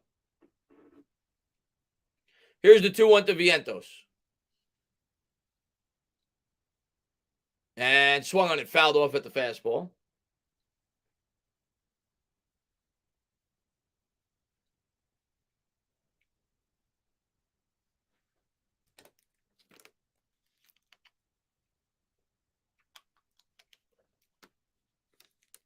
Vientos has not done much since the Mets called him up. Still a good prospect. I'm excited about him, but hasn't done much since we've called him up.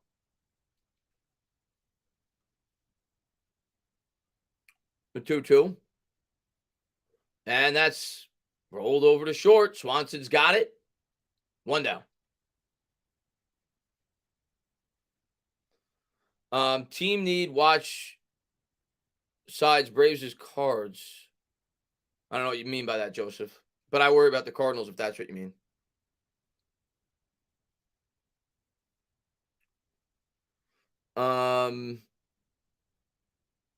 Braves fan here watching you because Bally sucks and can't watch it. What is that? The channel that they show the Braves games on? Nito at the plate. He's 0 for 2, 240, 2 home runs. I think it is. I think that is the channel they show the Braves games on. Minter from the stretch. There's a pitch to Nito. And that's in there for a ball, 1-0. Mets need base runners. However you get on. Walk, error, hit by pitch.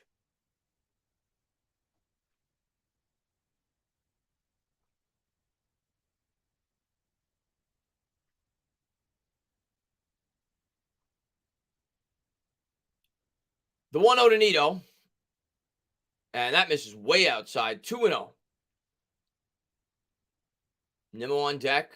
Mets trail by 4 in the 8th.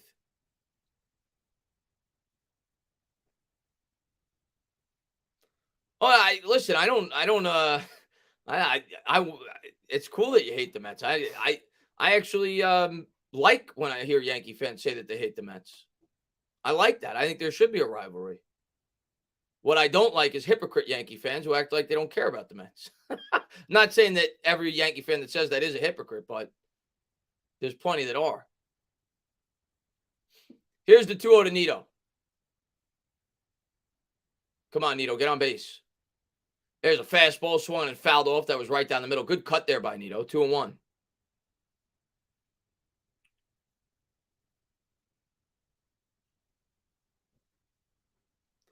The Jets and Giants thing doesn't make sense to me in terms of a rivalry. The Mets-Yankees does, and I'll explain it. The 2-1 to Nito.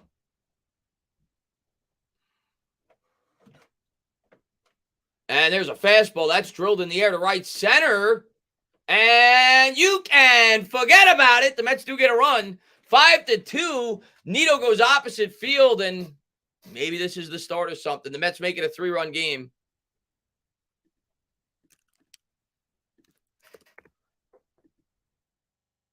But yeah, the Jets-Giants thing never made sense to me. I never root against the Jets. We never play the Jets. We play them once every 4 years. I don't get it. I don't even get why Jets fan. I mean, I get it a little bit more from Jets fans' perspective, just because the Giants have been more successful. But it's not like we've been like this overly successful franchise. So I don't really get the hatred on either end between the Jets and Giants. The Mets and Yankees goes back to the 50s, before the Mets were around, because obviously the Mets took over for the Brooklyn Dodgers and the New York Giants. Though deep hatred between National League and American League fans all the way back to the 50s. So the Mets and Yankees, yeah, that's a rivalry. And obviously they play each other every year in the Subway Series. So I understand that. The Giants and Jets, I don't understand at all. Nimmo at the plate, 1 for 3 with a single. Braves lead 5-2.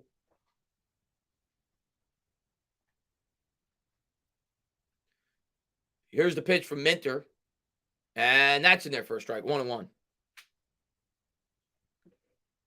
Yeah, that's how I feel, Jonathan. I don't care about. I root for the Jets when they're not when I watch them, if they're not playing the Giants. But it's not like I care that much one way or the other. Here's the 1-1 to Nimmo. And swung and fouled off.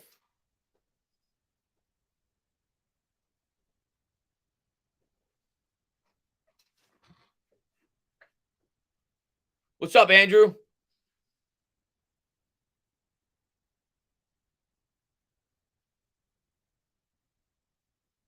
Come on, Nimmo. Get on base.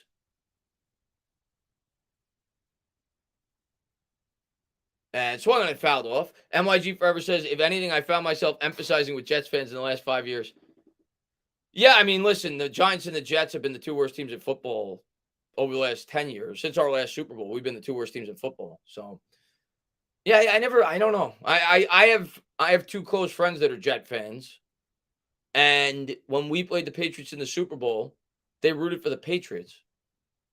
And I didn't understand it. Here's the 1-2 to Nimmo. And that swung and fouled off. And their line of reasoning was that they have to live with Giant fans. They don't have to live with Patriot fans. I didn't get it. And I'm a Met fan, so I should get it. Because obviously Yankee fans are in your face all the time and always throwing up their championships. But I didn't get it. Like, Giants only had 2 Super Bowls at the time. We hadn't won since 90. It wasn't like we were this like overly successful. And the Patriots, I mean, come on, if you're a Jet fan, how could you root for that? Here's the 1-2. And the fastball misses outside, 2-2.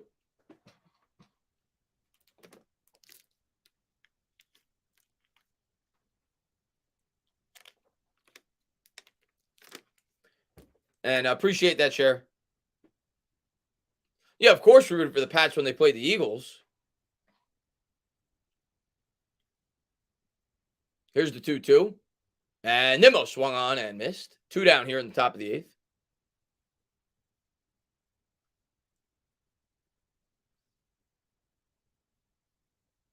Yeah, I wouldn't get that, Sean, at all. Part of me does think, and I could be completely wrong, and they would never admit it, but part of me does think some Yankee fans would be rooting for, like, the Red Sox against the Mets, because they would have to hear it from Mets fans, and they know that Mets fans would be very boisterous if they were to win. Part of me thinks that. They would never admit that, though. Alonso steps in from the right side. Here's the first pitch. And the fastball misses outside, 1-0. If not the Red Sox, definitely I think the Blue Jays or the Orioles or someone like that. They would. A lot of Yankee fans would root for them over the Mets. Here's the 1-0 to Alonso. I didn't see it, Fabian. And the fastball's in there for a strike. I'm rooting for the Braves. Blue, 100%. I've been put to the test with that. You guys played the Braves in 96, and you played the Phillies in 09. I rooted for the Yankees both times. I can't root for my rivals.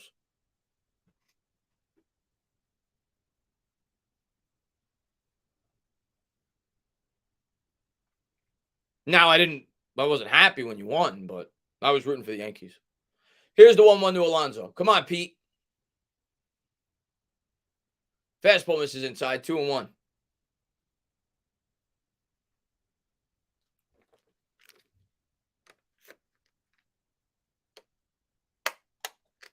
Yeah, that's right. 99, they beat him too. Yep.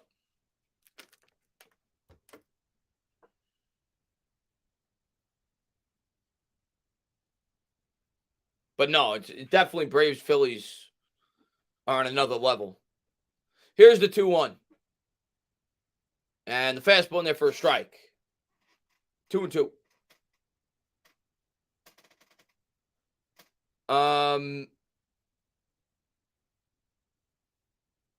Braves gave away the 96 series.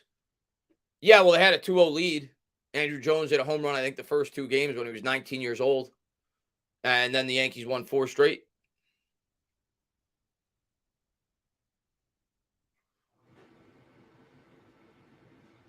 Mets down 3. An Alonso home run would be nice here. Make it a little interesting. Here's the pitch. And swung on and hit in the air. And that's going to hang in. That'll do it. We're going to go to the bottom of the 8th. The Mets get 1.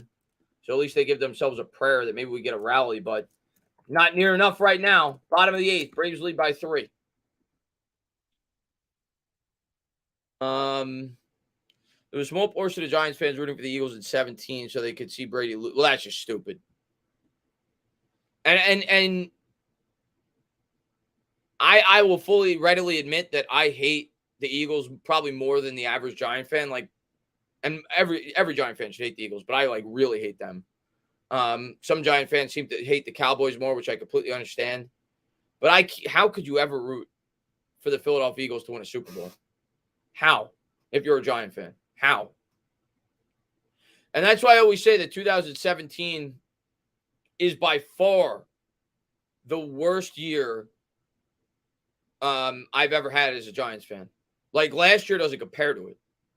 Because 2017, not only did we go into the year with Super Bowl expectations coming off of 2016, or at least playoff expectations, and we won, 3 games or whatever we got. We had the second pick. The Eagles won the Super Bowl. So, people ask me that all the time. They're like, oh, no, Chris, you're wrong. 2021 was a worse year. No, 2017, nothing tops that for me. I don't think anything ever will. Based off the raised expectations going in, the fact that the Eagles won their first Super Bowl, the fact that Eli got benched for Geno Smith 2 weeks before the end of the season, that is by far the worst season I've ever experienced as a Giant fan. By far.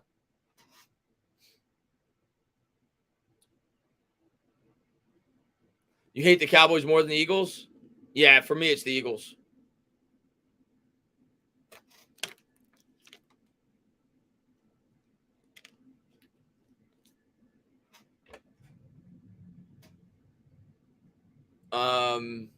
Yeah, there's a lot of fans like that, Rover. And I don't hate the Yankees as much as I used to. I'll say when I went to high school, when I was younger, I had a deep hatred for the Yankees. Because you go to school every day, and that was during, and you gotta understand, when I was in school, that was the golden age for the Yankees, right? 96, 98, 2000.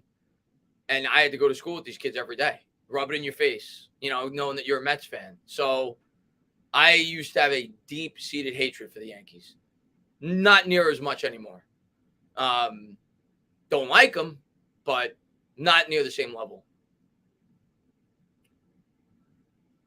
Rodriguez, speaking of Yankees, former Yankee, Rodriguez coming in, the lefty, to pitch for the Mets.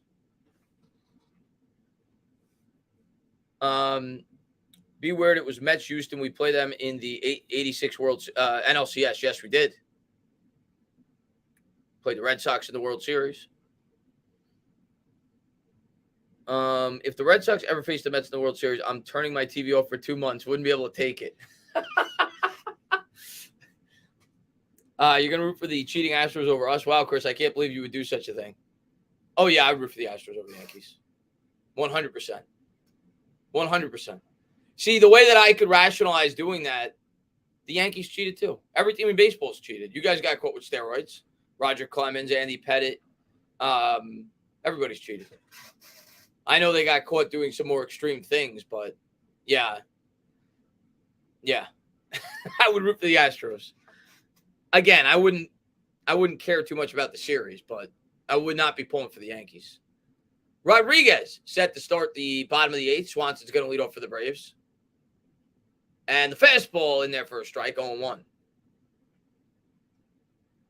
And I appreciate that, Fabian. I wouldn't be like rubbing it in your face. Like, I'm not going to go on Twitter and laugh at Yankee fans. But yes, I'm not going to lie to you. I would be rooting for the Astros. Here's the 0-1.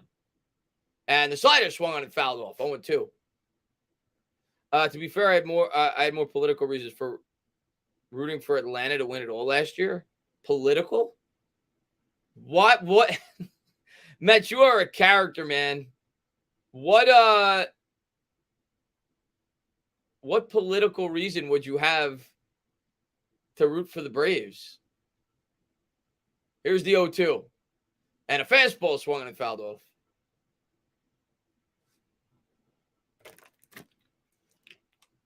Kenley Jansen, the closer, warming up for the Braves in the bullpen.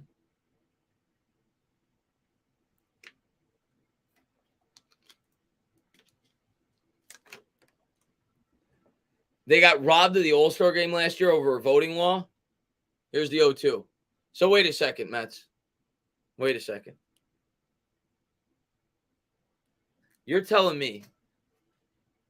Let me just make sure I read this right. You're telling me that last year, you, as a diehard Mets fan, rooted for the Braves in the World Series, who's the Mets' biggest rival, because they got gypped out of an All-Star game? Am I reading that right? Here's the 1-2. And the slider misses downstairs, 2-2. Did I read that right? I just want to make sure.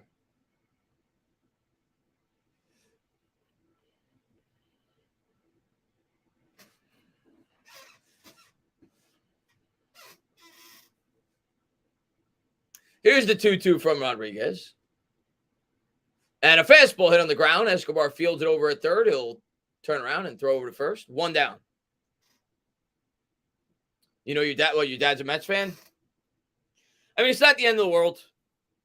It's a 3-game series. The Mets have to get 1. They cannot get swept. They have to at least get 1. So, obviously, you want to win tonight. You want to get off on a good foot. Now there's pressure, right? So, we're tied now. We got to at least leave this series tied because we would own the tiebreaker if we do. Harris stepping in for the Braves from the left side. 1 out, nobody on. And the slider misses outside. Steve Mack says, yikes. G-Man says that's crazy. Did Judge hit a home run? Here's the 1-0. And there's a slider swung on and lifted in the air down the right field line, foul. Oh, Judge is batting. Oh, the count is 2-0. Okay. Hopefully it's a home run. I'd like him to see him break the record. Here's the 1-1. And a fastball swung on and missed. By the way, I think that is the record. I don't think 73 is the record. I don't think 70 was the record. I don't think whatever Sosa said, I think it was 66. 61 is still the record for me. Here's the 1-2. And that misses downstairs. 2-2.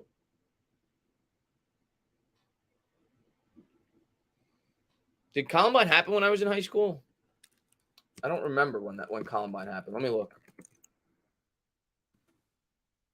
I think it did. Wow. Here's the 2-2.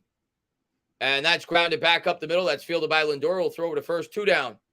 99. I graduated high school in 2003, so I was in like 8th grade. And yeah, now that you mention it, now I remember when they came out with that movie by Michael Moore, Bowling for Columbine. And I don't know. It wasn't, obviously, when it first happened, it was a big deal. But it wasn't nearly as frequent back then that I felt like eventually you stop thinking about it. But nowadays it happens like every month. So it's always, there's always something in the news. There's a ground ball to short. Lindor will field it. He'll throw over to first, and the Mets will get out of it. We'll go to the top of the 9th. What's going on, diehard Giants fan? Good to see you, man.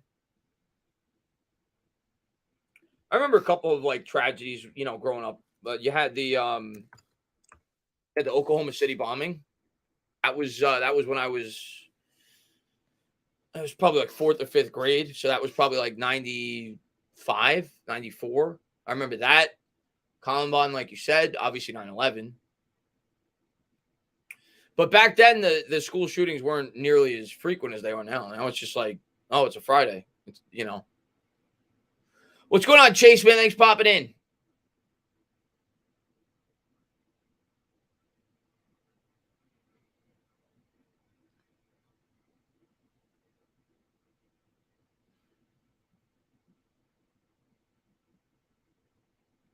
Where was I on September 11th? I was in high school. I was in, and the crazy thing is I had just flown. Obviously, school had just started. So I went on a family vacation to California, and I think we flew back like September 8th. Like it was like 3 or 4 days before that. And yeah, I was in high school, and I didn't even know. I think if I recall, I think I remember hearing people talk about it, but they didn't like announce it to the school. Like kids knew about it because I think they heard it maybe from their parents, but they didn't like have like a big announcement. So I didn't like fully grasp the whole situation until I got home after school. They didn't send us home, and then when I got home, obviously, but I didn't fully grasp, how bad it was until I actually got home and saw it. But I remember my friend Jared's dad worked in the building, and he was worried about him, and he was okay. But that I remember. With no social media back then, it was hard for that kind of news to spread. Yeah, well, I didn't have a cell phone either. I was a sophomore in high school. I didn't have a cell phone. Now they have cell phones when they're in like 2nd grade. But even with cell phones back then, they, like you said, they didn't have. It was basically just texting and calling. It wasn't. You didn't really go on the internet. So it was just a different era. Like you said, it's a good point. Yeah, social media, Facebook didn't really come around until I was probably a freshman in college. I feel like that's when it started. Not maybe like a sophomore or junior in college, or like maybe like 2005, maybe, where it started to get popular. 2006. But yeah, it wasn't, like you said, social media wasn't big back then. So Jansen's coming in for the Braves. 2005 was Facebook, yeah. That makes sense because that's when I went away to school. Lindor's going to step in from the left side. Here's the pitch. And the slider's in there for a strike. 0-1. Oh, you're British. Yeah, I stayed at home for school for 2 years, and then in 2005 I went away to school. And I remember joining Facebook, and it was like brand new. Like it wasn't that popular yet. It was basically just an app that kids in college used. Here's the 0-1 to Lindor. And the fastball swung and fouled off. And as soon as you signed up, everybody's friend was the guy that made the app, I think. If I remember, like Tom, I think his name was, or whatever it was. How did you keep yourself entertained with no phone? You actually did things. It's not like today, man. And I'm just as guilty of it as anybody. Here's the 0-2. And the fastball misses upstairs. But instead of like playing video games and playing NBA Live and Madden, you actually played basketball. You actually, went out, went to the movies, did things, hung out with your friends. Now everybody's, everything's virtual. Everybody plays video games with one another. So here's the 1-2 to Lindor.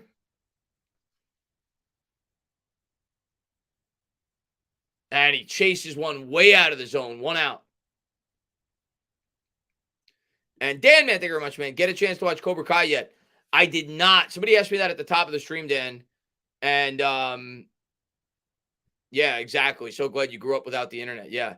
I've not watched Cobra Kai yet. Matter of fact, that's the second time somebody asked me that tonight. I'm going to start watching it tonight. I kind of started watching it, and I've just been so busy with my new job that I didn't get back around to watching it. And I think I fell asleep, not because I was bored, because it was so late when I tried watching the first episode. Here's the first pitch to Khan, and he hit him, which is a gift. Mets need one more base runner. They get the tying run at the plate. And by the way, the Mets, and you can see how pissed Showalter is. I love every time the Mets get hit by a pitch, they flash over to Showalter this year, because the Mets, if you don't know, I think they've set the record like 2 weeks ago, have been hit by more pitches than any team in the history of baseball. They just got hit again. But Anthony says, Tana, what part of Long Island are you from? I'm from Hempstead, Garden City border, and went to Holy Trinity. Nassau County. I went to Plain Edge. You may not know where Plain Edge is. It's kind of a smaller high school, but I feel like most people know about it now, because when I went to high school, Plain Edge wasn't that big, but now it's big. Well, it's pretty well known, at least athletically. Like, their football program is insane. McNeil up from the left-hand side, and that misses upstairs. Plain Edge's football program, I think they've gone like undefeated like 9 out of the last 10 years. And they've been like the number 1 ranked team on Long Island 9 out of the last 10 years. When I went, they were just starting to get good. They were really bad before my year. I think we made the Nassau County Championship and we lost. But now they're just incredible. Here's the 1-0. And McNeil's going to line it back up the middle. And now the Mets got the tying run aboard. Or the tying run coming up, rather. First and third, 1 out. What's up, Fabian, man? Thanks for popping in. So runners on the corners for Escobar. And now the Mets are a home run away from tying this. Okay.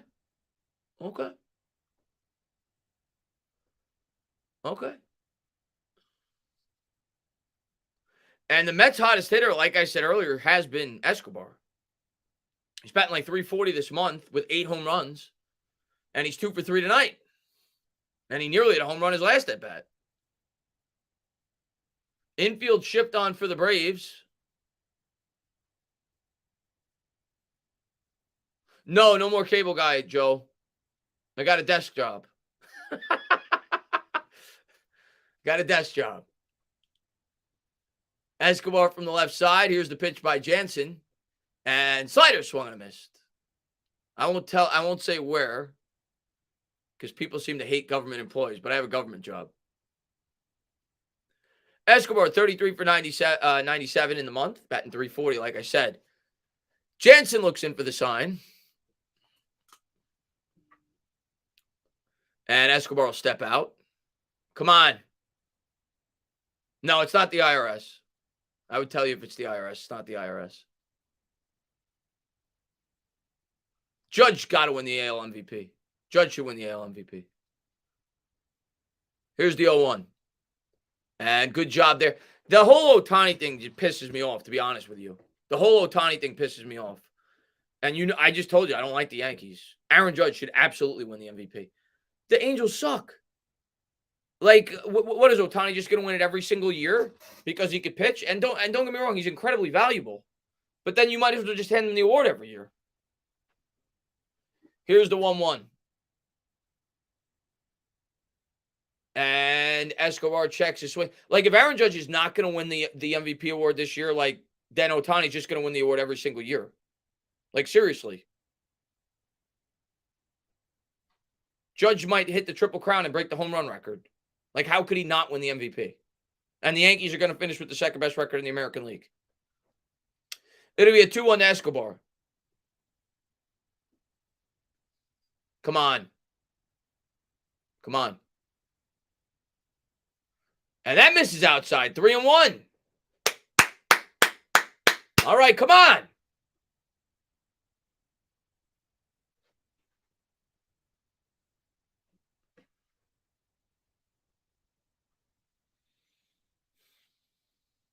The kid's on deck. Alvarez.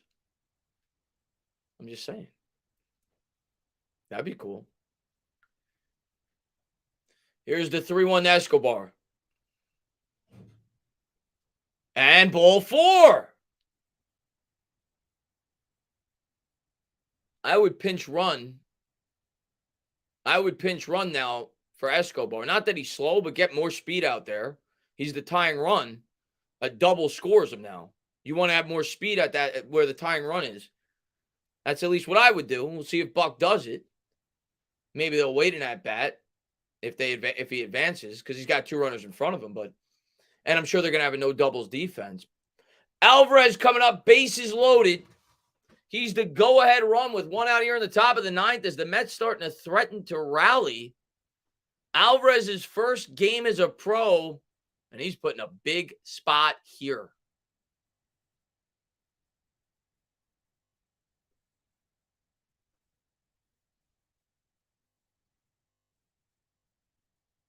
Come on. Come on.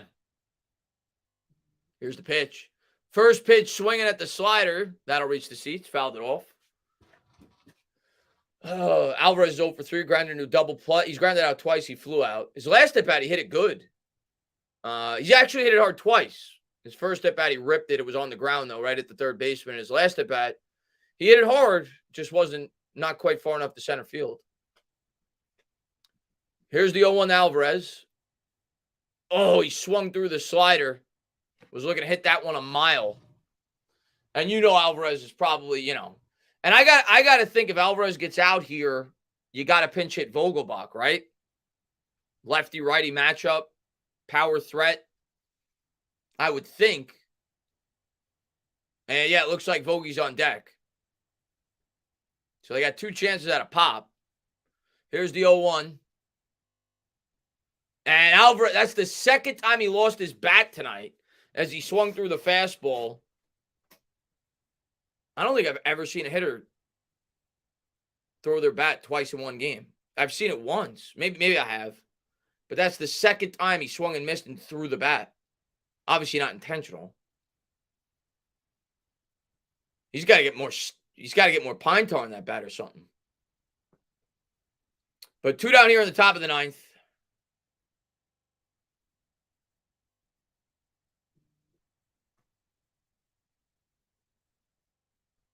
And it's Naquin.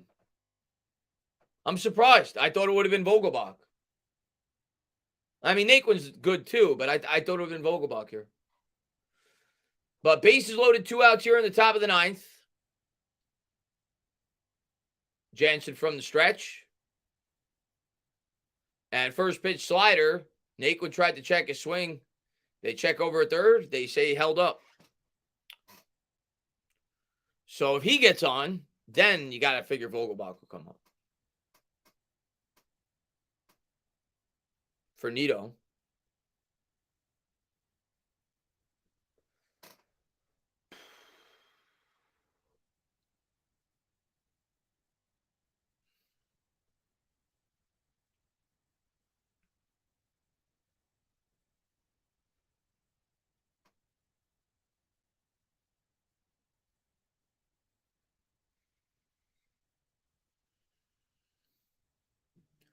And the slider jammed him inside, fouled off, 1-1.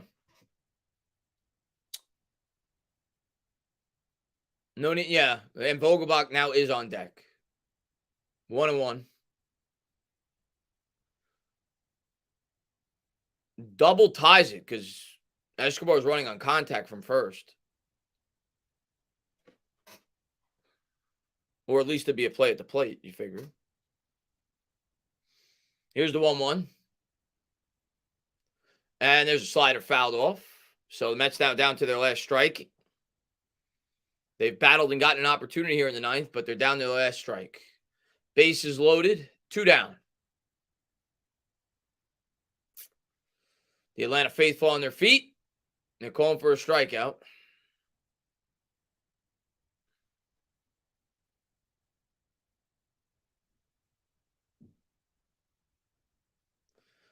Jansen from the stretch.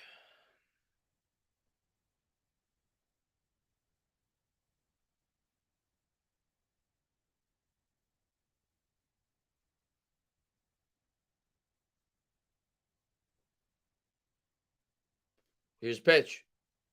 And he got a tip, but he just got a piece of it. Oh, he just got a piece of it.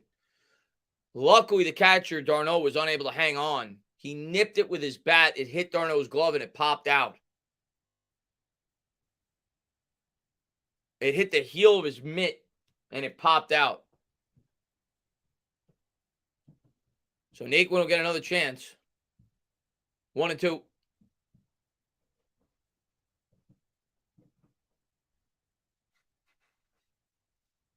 And timeout.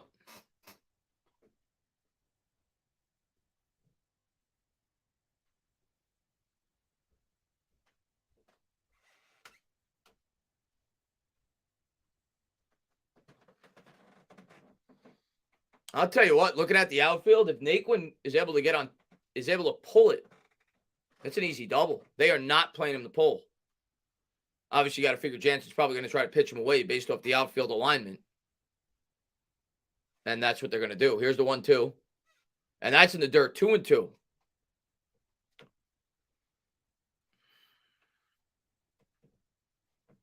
But the right fielder's, there's a ton of space down the line.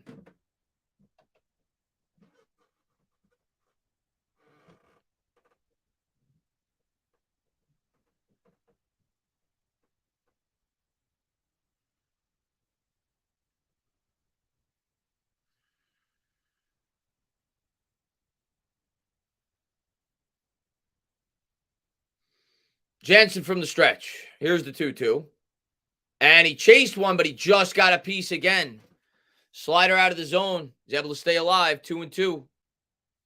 Naquin shortened up the swing and kept himself alive in the at-bat.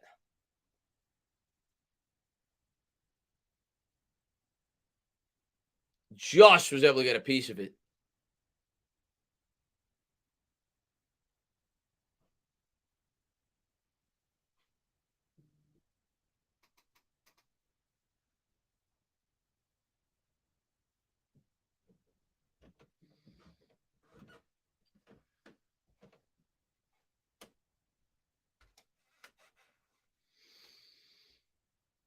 Two from Kenley.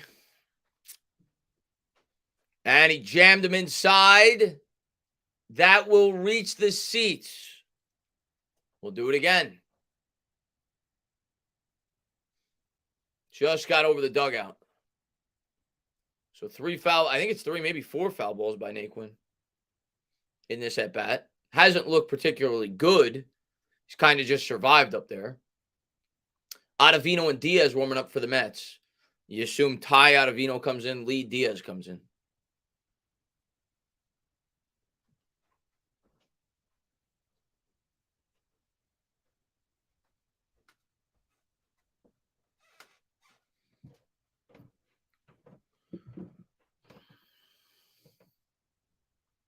The 2-2. And he fouled it off again. That was a check swing. Hit the bat.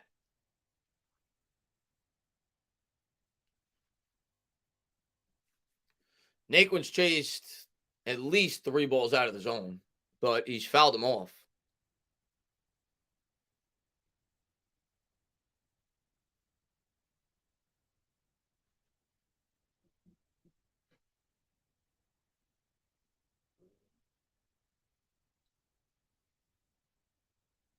It'll be the 24th pitch of the inning for Jansen.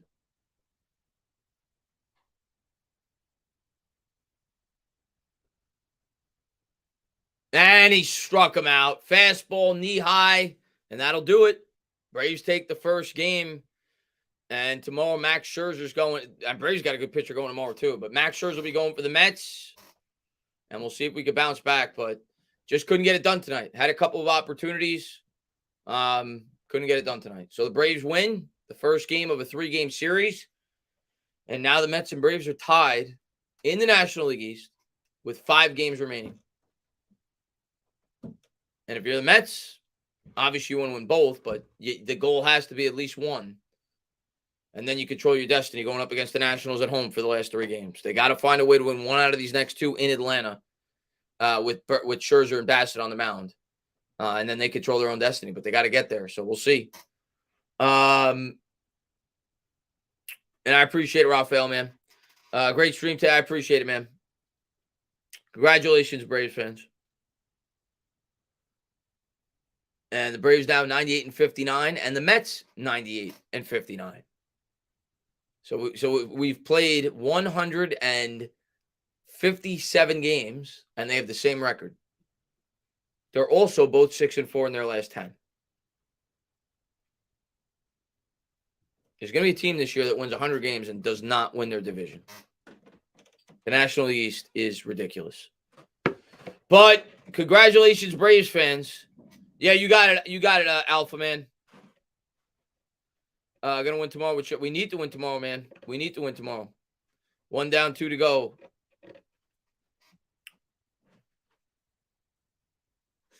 Let's see. Time for the sweep. We'll see, man. I don't think so. I think the Mets will find a way to get 1. I don't know if I have confidence that the Mets will sweep the Nationals, though. But I think we'll find a way to get 1. You got it, Anthony, man. Thanks for being here, buddy. Enjoy your play, Colin Chris. Good luck tomorrow, Mets fans. We're going to need it. Ann says, this is playoff atmosphere, man. Still a week out. Let's go, Mets. Let's go, man. Got to get a win tomorrow. We got Max on the mound. How much do we pay Max? We paid Max. How much was his contract? Let me look. I forgot. Max has been great this year. We paid Max 3 years, $130 million. We're paying Max $43 million a year. We're paying him $43 million a year for tomorrow. That's why he's on this team. For starts like tomorrow. It's time. You've been great this year, but this is where we need you. We'll see if Max can do it. We'll see if Max can do it. What's the best regular season record in baseball this year? It's the Dodgers. The Mets and Braves are 3rd and 4th. Well, now both tied for 3rd for the best overall record. This is the overall record. I'll share it with you.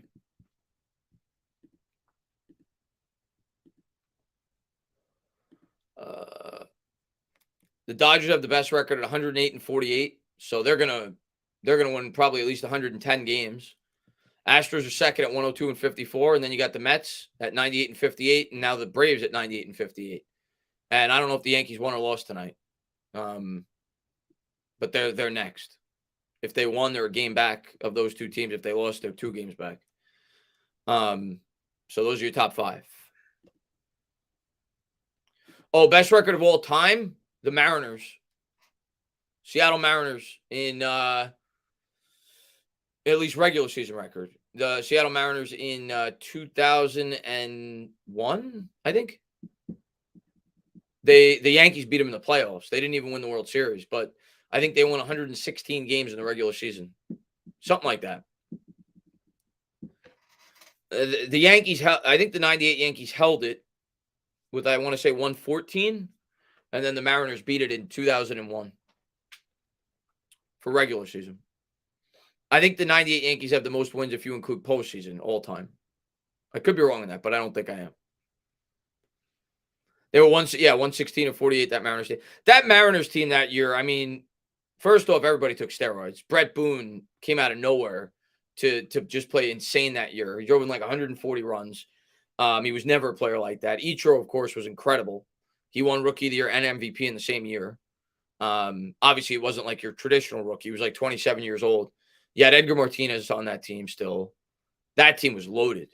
Matter of fact, I'm going to pull up that team real quick. I'm just curious. I like to do a little baseball history from time to time. The 2001 Mariners.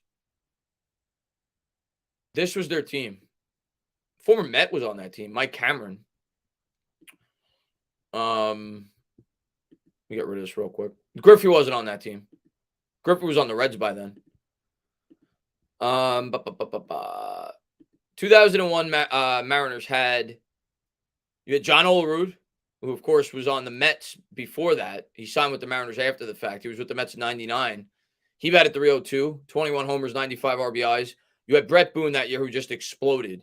331, 37 homers, 141 RBIs. You had Mike Cameron, who had 267, 25 homers, 110. Edgar Martinez batted 306 with 23 homers, 116 RBIs. Ichiro batted 350 with 56 stolen bases, and he had 242 hits, and he won the MVP. So that team was just loaded. The pitching, if I recall, was good, but it wasn't great. Freddie Garcia was a really good pitcher on that team. I think Aaron Seeley was on that team. They had a good team. They had obviously a great team, but they came up short in the playoffs.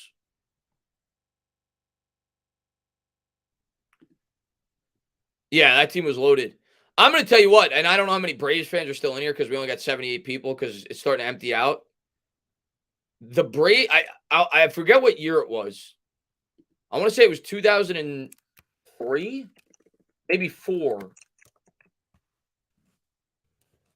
That Braves lineup is one of the most underrated lineups of all time. I think it was 2003. Let me look. Yeah, 2003. Look at this lineup in 2003 for the Atlanta Braves. Look at this. Everybody always thought about pitching with the Braves, right? Rightfully so. Look at this lineup in 2003. Javi Lopez, their catcher, hit 43 home runs. He batted 328. He drove in 109 RBIs. Robert Fick, pretty good. 269, 11, and 80. Marcus Giles, the second baseman, at 316, 21 homers, 69 RBIs. Rafael Furcal, 292. He stole 25 bases, 15 and 61, shortstop. You had Chipper Jones batted 305, 27, 106. You had Andrew Jones, 277, 36, 116. You had Gary Sheffield, 330, 39, and 132. That team was freaking loaded. Everybody always forgets about that team. That 2003 Braves lineup was ridiculous. Ridiculous. But guys, I am gonna close this out. Congratulations to the Braves fans. Hopefully we get you guys tomorrow. Hopefully we need a win tomorrow. So hopefully we get a win tomorrow. We need it. Max Scherzer on the mound. Hopefully we get that 1-game lead back. But the Braves get a huge win tonight. Mets got to bounce back. Get some sleep, guys. As far as tomorrow goes, I should be live. I don't know. I'm not gonna do that. We'll see. I've been doing the night before streams, but the Mets are playing a big game, and I don't think I'm going to stream that game, but I'm definitely going to watch it. So that being said, I don't know if I'll go live. I'll try to have a Giants preview video out nevertheless. And if I don't go to the Giants game, which I may or may not at this point, depending on the weather, I will stream it on the channel. But guys, be good. Yeah, Javi was definitely juiced that year, Seth. 43 home runs.